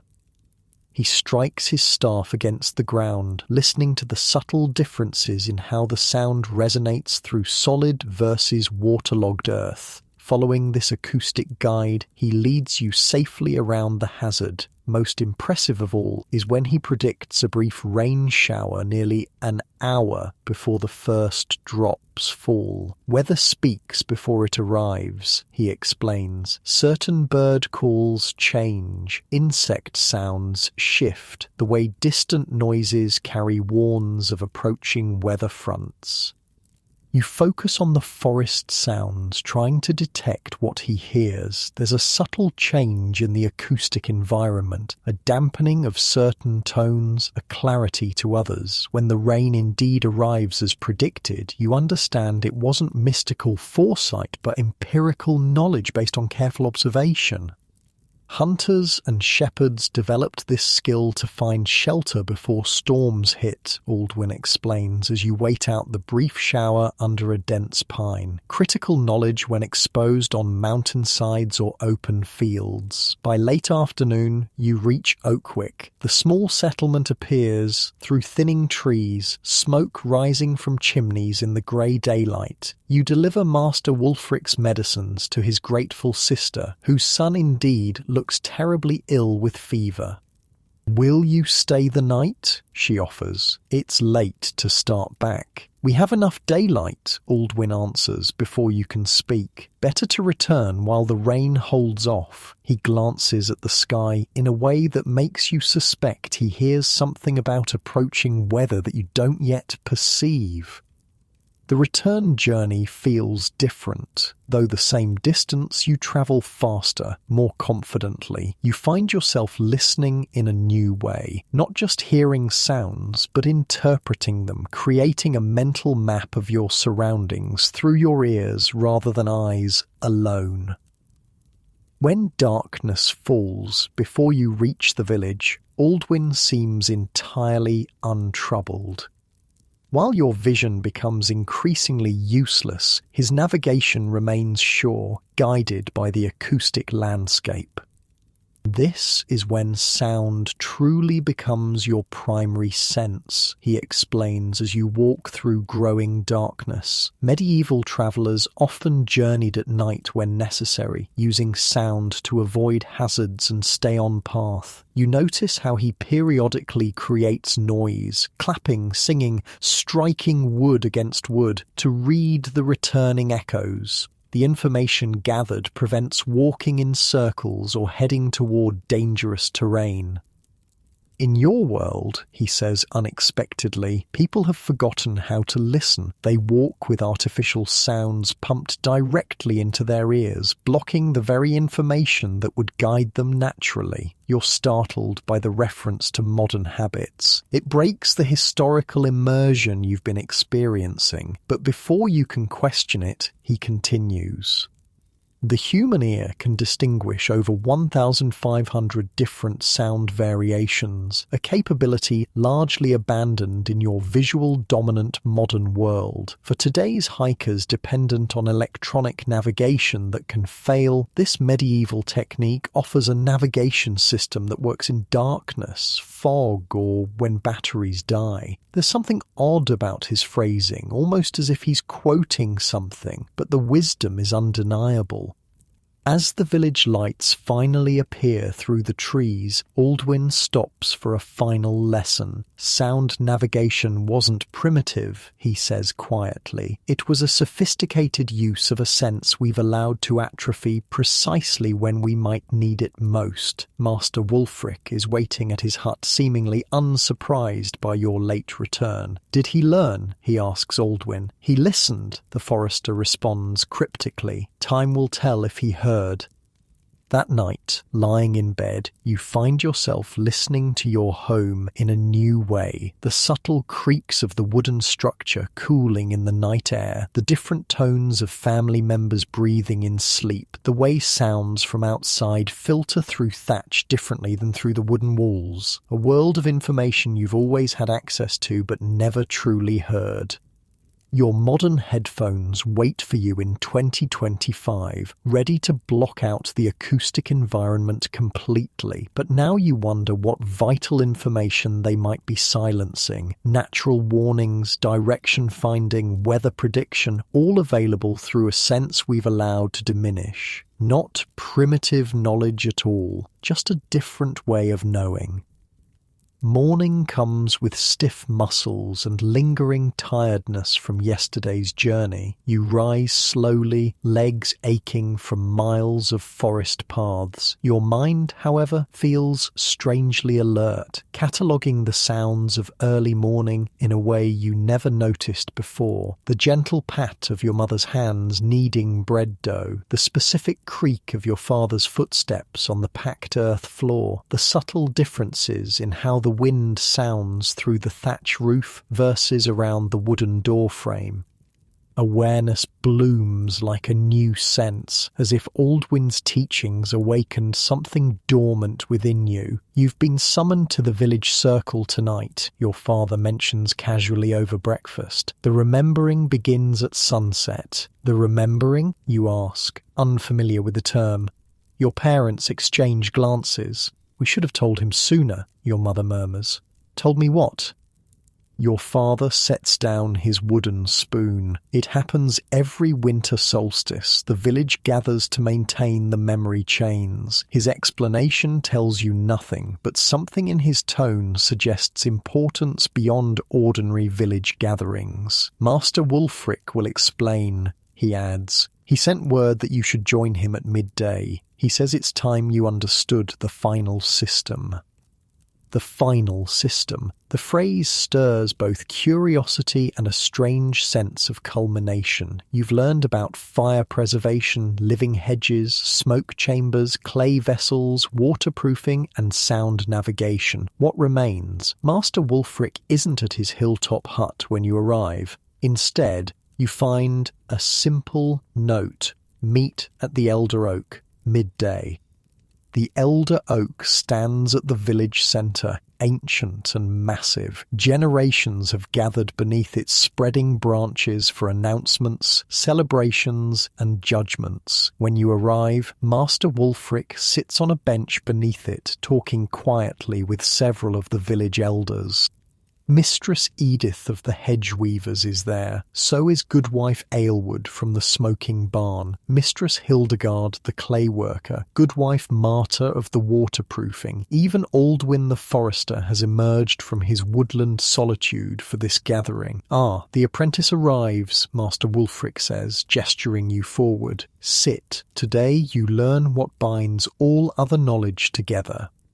You take a seat on the cold ground, aware of the scrutiny from these keepers of village wisdom. Something solemn hangs in the air, a seriousness you haven't felt in your previous lessons. What do all the systems you've learned have in common? Master Wulfric asks without preamble. You consider carefully. They're all methods of survival.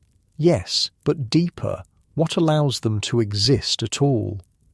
You think about the fire bundles, the living hedges, the smoke preservation, the clay vessels, the waterproofing techniques, the sound navigation, each sophisticated, each refined over generations. Knowledge, you venture, specific knowledge passed down over time. Master Wulfric nods, satisfied, and therein lies the most critical system of all. Before books were common, before most could read or write, how was such complex knowledge preserved? How did we ensure that critical information survived generation after generation? The question hangs in the air. You've never really considered it before. Tonight, he continues, you'll witness the most sophisticated medieval information technology, the Human Memory Network, a system for preserving vital knowledge without a single page or screen. Throughout the afternoon, the elders take turns explaining the framework of what you'll witness tonight. Their usual practical demeanour has shifted to something more reverent, more ceremonial. All the systems you've learned, Mistress Edith explains, depend on precise knowledge, exactly how deep to cut a hedge stem, exactly which wood creates which type of smoke, exactly how much pressure to apply in waterproofing. If this knowledge is lost, the physical skills become useless. But writing is vulnerable, adds Goodwife Aylward. Books burn, parchment rots, ink fades, and most critical of all, few can read them. So our ancestors developed something more resilient, continues Master Wulfric. They created a living knowledge system using the most reliable storage medium available, distributed human memory. The concept is difficult to grasp at first, Master Wulfric elaborates. Critical survival knowledge wasn't entrusted to a single elder or expert. It was deliberately spread across the community through specialized memory techniques. He gestures to the gathered knowledge keepers. Each of us holds pieces of the whole. Mistress Edith knows which plants to use in each section of hedge and why. I know the precise preparation of fire bundles for different purposes. Goodwife Marta knows the exact proportions for waterproofing different materials. But what if someone dies unexpectedly, you ask? Wouldn't their knowledge die with them? Master Wulfric smiles. That's why we have the knowledge chain. Every critical piece of information is known by at least 3 people from different families, different ages. No single death, or even several, can break the chain completely. And tonight, adds Mistress Hildegard, we renew those chains, strengthen them, pass knowledge to new keepers when needed. As afternoon slides toward evening, villagers begin gathering in the central square. Children run about excitedly, unlike during normal village meetings where they're typically excluded. In fact, you notice children seem central to the preparation. They arrange benches in a specific pattern, place torches in precise locations. The physical arrangement matters, explains Master Wulfric, seeing your curiosity. The layout itself contains memory cues, where people sit, the pattern of torches, all designed to trigger specific memories. Mistress Edith adds, your ancestors understood that knowledge isn't just in the mind, it's in the body, in movement, in physical space. By recreating the same conditions each year, we strengthen the memory pathways. As twilight deepens, the gathering takes on a festival atmosphere. Food is shared, a barrel of special ale is tapped, brewed specifically for this occasion, you're told, with herbs that sharpen memory and loosen tongues. When full darkness falls, Master Wulfric stands before the assembled village. Conversation's quiet, and anticipation fills the air. The remembering begins, he announces, as it has since our grandparents' gathered here beneath this same oak. What follows both surprises and mesmerizes you. The first performance comes from an unlikely source. 3 children no more than 8 years old. They step forward and begin a singing game, moving in a circle while clapping a complex rhythm. The song's lyrics initially seem like nonsense, until you listen closer and realize they're actually listing every edible plant in the forest, in order of spring appearance. First comes nettle, bright and stinging, pick with gloves when birds are singing. Dandelion next appears, eat the root to calm your fears. The song continues, covering dozens of plants with specific details about identification, preparation, and medicinal properties, all encoded in a children's rhyming game. The children learn it as play, whispers Master Wulfric, but encoded within is knowledge that could prevent starvation if crops fail. Next comes a group of young women who perform a weaving dance, their movements mimicking the process of creating cloth. As they dance, they sing instructions in precise detail, which plants yield fibre, when to harvest them, how to process each type, which weaves suit, which purposes. The dance and song together form a complete technical manual, memorized through movement and melody. An elderly couple performs a call and response chant about weather prediction, cloud patterns, bird behaviors, wind changes that foretell specific weather events. The rhythmic nature makes any error immediately obvious, ensuring accurate transmission. Swallows high, clear sky remains. Swallows low, prepare for rains. Oak leaves south, the drought will come. Oak leaves north, get building done. The pattern continues for hours. Different groups perform different knowledge pieces: hunting techniques, childcare wisdom, construction methods, disease treatments. Some are solemn recitations, others lively performances. Some involve the entire village, others just specific family lines. Notice how certain knowledge belongs to certain families, Master Wulfric points out. The smithing knowledge passes through the blacksmith's line, the midwife's wisdom through maternal lines. Other knowledge, like edible plants, weather signs, belongs to everyone. You begin to understand the sophistication of the system. It isn't random oral tradition, but a carefully designed information technology using rhythm, rhyme, melody, movement, and social structure to preserve and transmit critical knowledge. The system has built-in error correction, explains Mistress Hildegard during a brief pause between performances. If someone makes a mistake in the recitation, the rhythm or rhyme immediately sounds wrong. Others can correct it before the error becomes permanent. Midway through the evening comes something you recognize, a song about fire preservation. The lyrics detail every step of creating fire bundles, maintaining embers, transferring flame. You realize it's exactly what Master Wulfric taught you, but encoded in a form that makes it nearly impossible to forget. Tomorrow, you'd remember perhaps half of what I taught you about firekeeping, Master Wulfric says, but if I taught you that song instead, you'd remember nearly all of it, even years later. As the night progresses, you notice how certain physical objects are incorporated into the performances. A particular carved stick passes from hand to hand during the farming knowledge recitations. A special coloured stone circulates during the hunting songs. Memory anchors, explains Goodwife Aylward. The object itself triggers the associated knowledge. Some hunters can recall entire migration patterns just by handling their specific memory stone. Most fascinating is how the entire village landscape itself serves as a memory palace. During one recitation about boundaries and land rights, the performers point to specific trees, rocks, and streams, some visible from the gathering, others only in shared mental imagery. The location of certain markers triggers specific memories, Master Wulfric explains. The ancient oak reminds us of the founding story. The bent willow by the stream marks the boundary with the next village. The landscape literally contains our knowledge.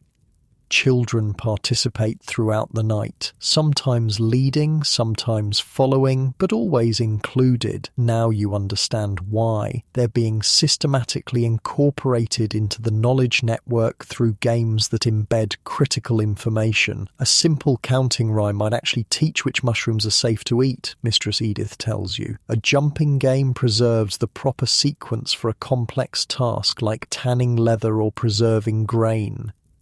Near midnight comes what Master Wulfric calls the redundancy check. Different groups recite overlapping knowledge in different forms. The same crucial survival information about treating winter fever appears in a somber chant from the elders, a lively song from young adults, and a clapping game from children. The most vital knowledge is stored in multiple forms, he explains. A song, a story, a physical arrangement, a game, ensuring that even if one transmission method fails, others preserve the knowledge. You watch, transfixed, as the village performs its living library. This isn't simple storytelling around a fire. It's a human-centered information technology more resilient than any book or digital storage. Books burn, Master Wulfric says softly as the night winds down. Servers fail, but distributed knowledge spread across dozens of minds can survive almost anything. Plague, war, famine, even deliberate suppression. The official remembering concludes near dawn. Though smaller groups continue recitations and performances as they drift homeward, Master Wulfric gestures for you to remain as others leave. Tonight you witnessed, but next year you'll participate, he tells you solemnly. As my apprentice, you'll become part of the knowledge chain for fire preservation. 3 others already hold that knowledge. You'll be the 4th, providing additional security. The responsibility feels weighty but right. You think of your smartphone waiting in 2025, with its fragile glass screen and battery that dies without constant charging, all its stored knowledge useless without electricity, without the complex infrastructure that supports it. Compare that to what you've just witnessed, a resilient, distributed knowledge network requiring no technology beyond the human mind and body, designed to survive almost any catastrophe. What happens if the Lord or Church forbids these gatherings? You ask suddenly, realizing the political vulnerability. Master Wulfric smiles. Another layer of the system's brilliance. The same knowledge exists in multiple forms. If formal gatherings are banned, the children's games continue, preserving the core information. If songs are forbidden, physical memory anchors remain. The system adapts to persecution by hiding in plain sight, in lullabies, in games, in everyday activities that no authority thinks to ban. You walk home as dawn breaks, exhausted but mind-buzzing. Modern education suddenly seems strangely inefficient, focusing on writing and reading rather than these powerful memory techniques that kept knowledge alive for centuries without a single page. Your parents are still awake waiting by the fire. You've seen the remembering, your father says. It's not a question. I never knew, you admit, all these years, and I never realized what was happening in those songs, those games. Your mother smiles. That's partly the point. The knowledge hides in joy, in community. Precious things worth knowing are worth making beautiful. You think about modern survival preppers stockpiling books that might never be read. How different from this approach, storing critical knowledge where it's most useful, in human minds, ready to apply at a moment's notice. That night, drifting towards sleep despite the morning sun, you reflect on everything you've learned. Fire preservation, living hedges, smoke chambers, clay technologies, waterproofing, sound navigation, each sophisticated in its own right. But the memory network that preserved them, that was the ultimate resilient information system. Not primitive at all, perhaps the most advanced technology of all, just not in a form we modern people recognize as technology. Medieval knowledge networks weren't simple oral traditions. They were the original cloud storage, distributed, redundant, and remarkably resilient. Days pass in a blur after the remembering. Winter tightens its grip on the village, bringing short days and long nights. The knowledge you've gained over these past weeks shifts from abstract learning to daily necessity as the harshest season takes hold. You rise before dawn, carefully transferring an ember from your fire bundle to kindle the morning fire. The technique Master Wulfric taught you now feels as natural as breathing. No more struggling with flint and steel in the freezing darkness. No more wasted time or precious tinder. Just reliable flame exactly when needed. Your father's boots, treated with Goodwife Marta's waterproofing, keep his feet dry despite the snow and slush. When a small crack appears in the right heel, you confidently warm a small amount of the mixture she gave you between your palms, working it into the leather with the friction technique she taught. The repair holds perfectly against the winter wet. Food stores remain fresh longer than in previous years now that your family understands the principles of smoke preservation. The techniques Goodwife Aylward demonstrated have become part of your household's practice. Even the humble herbs hanging from your ceiling rafters last longer, preserve better, having been properly smoke-cured. Your mother uses one of Mistress Hildegard's cooling emporas to keep milk fresh an extra day. No small thing when winter limits the cow's production. At night, clay heat batteries warm your sleeping area, reducing the need for constant fire maintenance. When your young cousin falls ill with winter fever, you recognize the specific birch bark treatment needed. Knowledge from the children's singing game at the Remembering. The information was there all along, you realize, hidden in play, in songs, in community ritual. One particularly bitter morning, Master Wulfric finds you helping repair a section of the living hedge damaged by heavy snow. Your training continues well, he observes, watching you carefully bend a young hawthorn to the horizontal position Mistress Edith taught you. You're becoming a keeper of systems. I still have much to learn, you admit, securing the bent stem with practiced movements. Always, he agrees. But you understand the principle now, how all these systems work together rather than separately. You pause in your work, considering his words. He's right. The past weeks have revealed not just individual survival techniques, but their interconnections, how each supports and enhances the others.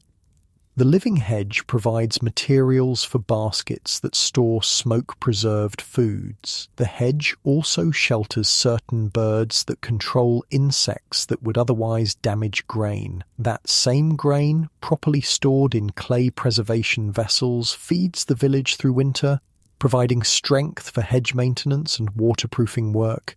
Nothing stands alone. Everything connects. Come, Master Wulfric says, interrupting your thoughts. There's someone you should meet. He leads you away from the village, following a path you've never taken before. The frozen landscape glitters under weak winter sunlight as you climb a gentle slope toward what appears to be a small, well-maintained hut set apart from other dwellings. Who lives here, Yui?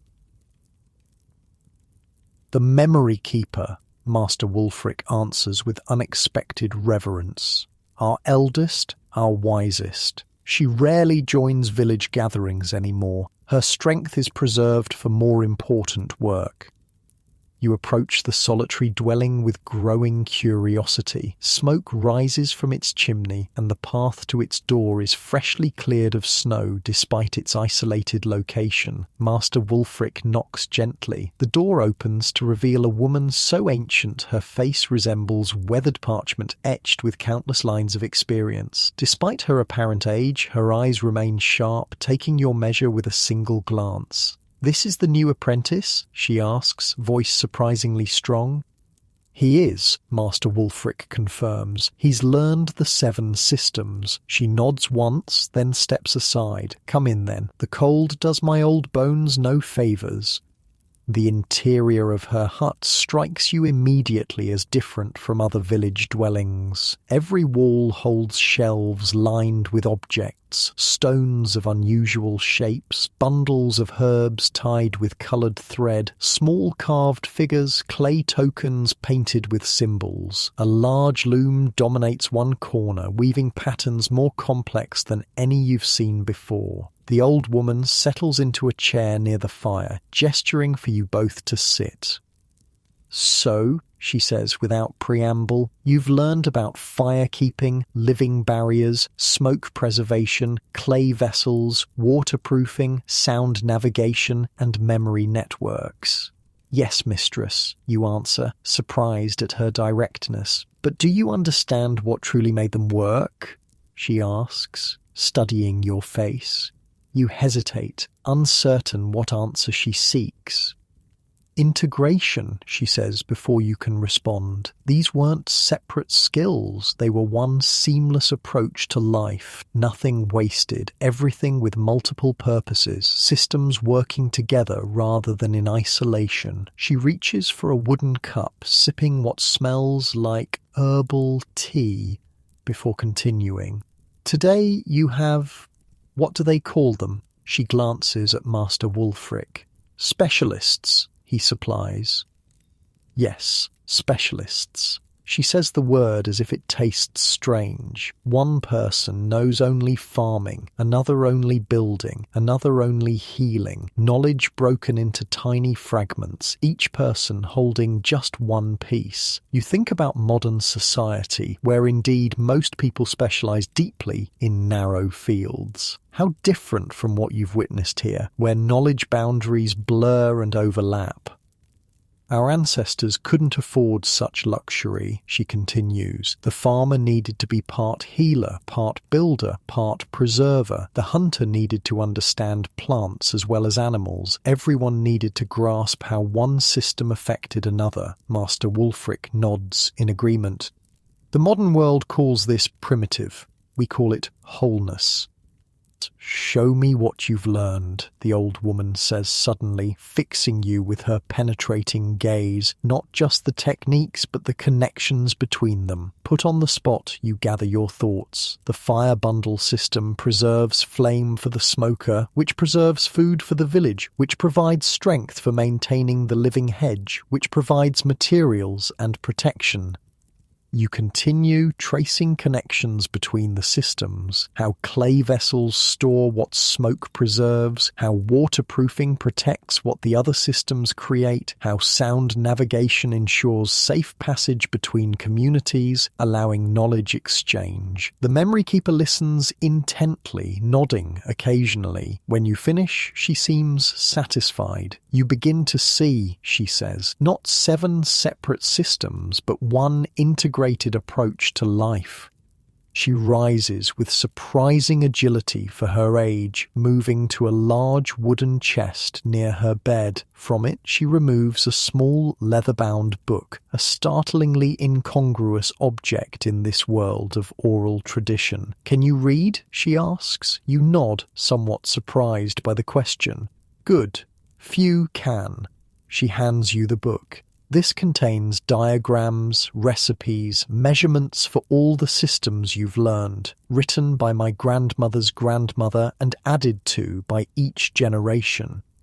You accept the book with reverence, understanding its value in a world where written records are rare. Why show me this, you ask? I thought the memory networks preserved knowledge without writing. She smiles slightly. Redundancy, child. The same knowledge exists in multiple forms. The memory network is primary. It lives, it adapts, it cannot be destroyed by a single fire or flood.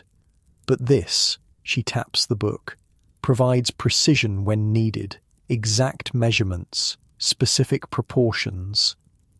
Master Wulfric adds, the two approaches complement each other, memory for resilience, writing for precision. You carefully open the ancient book. Inside, delicate drawings illustrate hedge-laying techniques, fire bundle construction, clay vessel designs. Marginalia, notes, refinements added over generations. This contains the collective wisdom of 15 generations, the memory keeper says quietly. Not just how to do things, but why they work, the principles behind the practices. You realize you're holding something beyond value, a medieval technical manual preserving knowledge that modern society has largely forgotten. You may study it here, under my guidance, she continues, not to memorize by rote, but to understand the thinking of those who develop these systems. The rest of the day passes in quiet study. The memory keeper explains diagrams, answers questions, connects techniques to principles. Master Wulfric occasionally adds insights from his own experience. The winter sun traces its short arc and begins to set while you absorb knowledge both ancient and startlingly relevant. As twilight approaches, the memory keeper closes the book and returns it carefully to its chest.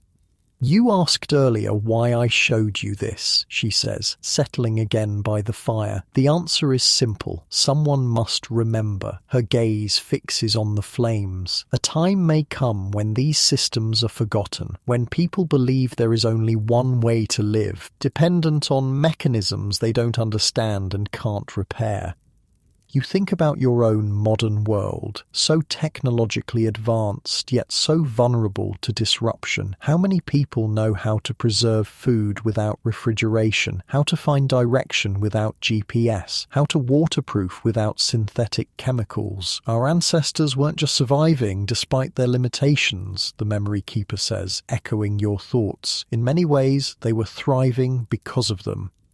Her words strike you deeply. The constraints of medieval life forced innovation within natural boundaries, working with materials at hand, developing systems that could be maintained locally, creating technologies that lasted generations rather than years. The most powerful medieval survival technique wasn't any specific skill, Master Wulfric adds. It was their integrated approach to life. As darkness falls completely, you make preparations to leave. The memory keeper rises once more, this time retrieving a small object from among her collected treasures, a polished stone pendant on a simple leather cord. "For the new keeper," she says, placing it in your hand. "A memory anchor. When you touch it, remember what you've learned, not just the methods, but the mindset." You slip the cord over your head, feeling the smooth stone warm against your skin. Something about its weight feels significant, as if you're accepting a tradition extending back through countless generations. Walking home through the winter night, Master Wulfric is unusually talkative. Each generation thinks itself the pinnacle of progress, he muses. Each believes previous generations were primitive, simple-minded. It's a conceit as old as humanity itself. The stars overhead seem especially bright against the black winter sky. The same stars your ancestors navigated by, told stories about, used to time their planting and harvesting. The greatest survival lesson, Master Wulfric continues, is humility, the willingness to learn from those we've been taught to view as primitive. At home, your family has already retired for the night. You kindle a small flame from your fire bundle, lighting a rush dip to navigate the dark interior. The humble light casts moving shadows across the familiar space, a space that somehow looks different now that you understand the systems that maintain it. Your sleeping area waits, a clay heat battery already warming the blankets, your mother's thoughtfulness. As you settle in, the pendant rests against your chest, a physical reminder of your journey through medieval knowledge. Sleep comes gently, carrying you through the boundary between your medieval experience and modern reality. The pendant seems to fade away, but the knowledge, that remains. Back in your comfortable modern bed, you find yourself thinking differently about the systems that support your daily life. The electric light you switch off without thought, the central heating that maintains perfect temperature without effort, the refrigerator humming in the kitchen, the smartphone charging on your nightstand. Convenience, certainly, but also dependence, vulnerability. If those systems failed, how many people know the alternatives? How many could create fire without matches or lighters? How many could preserve food without refrigeration? How many could navigate without GPS or even paper maps? The medieval villagers you've come to know would view our modern world with awe, certainly, but perhaps also with concern at how completely we've outsourced basic survival skills to systems we neither understand nor can repair. Their village wasn't just surviving despite limitations. In many ways, it was thriving because of them. Constraints forced innovation, cooperation, and a deep understanding of natural processes that many of us have lost. The most sophisticated aspect of medieval survival wasn't any particular technique, impressive as each one was. It was the integrated approach to life where nothing was wasted, where everything had multiple purposes, where systems worked in harmony rather than isolation. This wasn't primitive thinking, it was systems thinking at its most sophisticated. So perhaps the question isn't whether these medieval techniques still work. They do. The question is whether we're humble enough to learn from those we've been taught to view as primitive.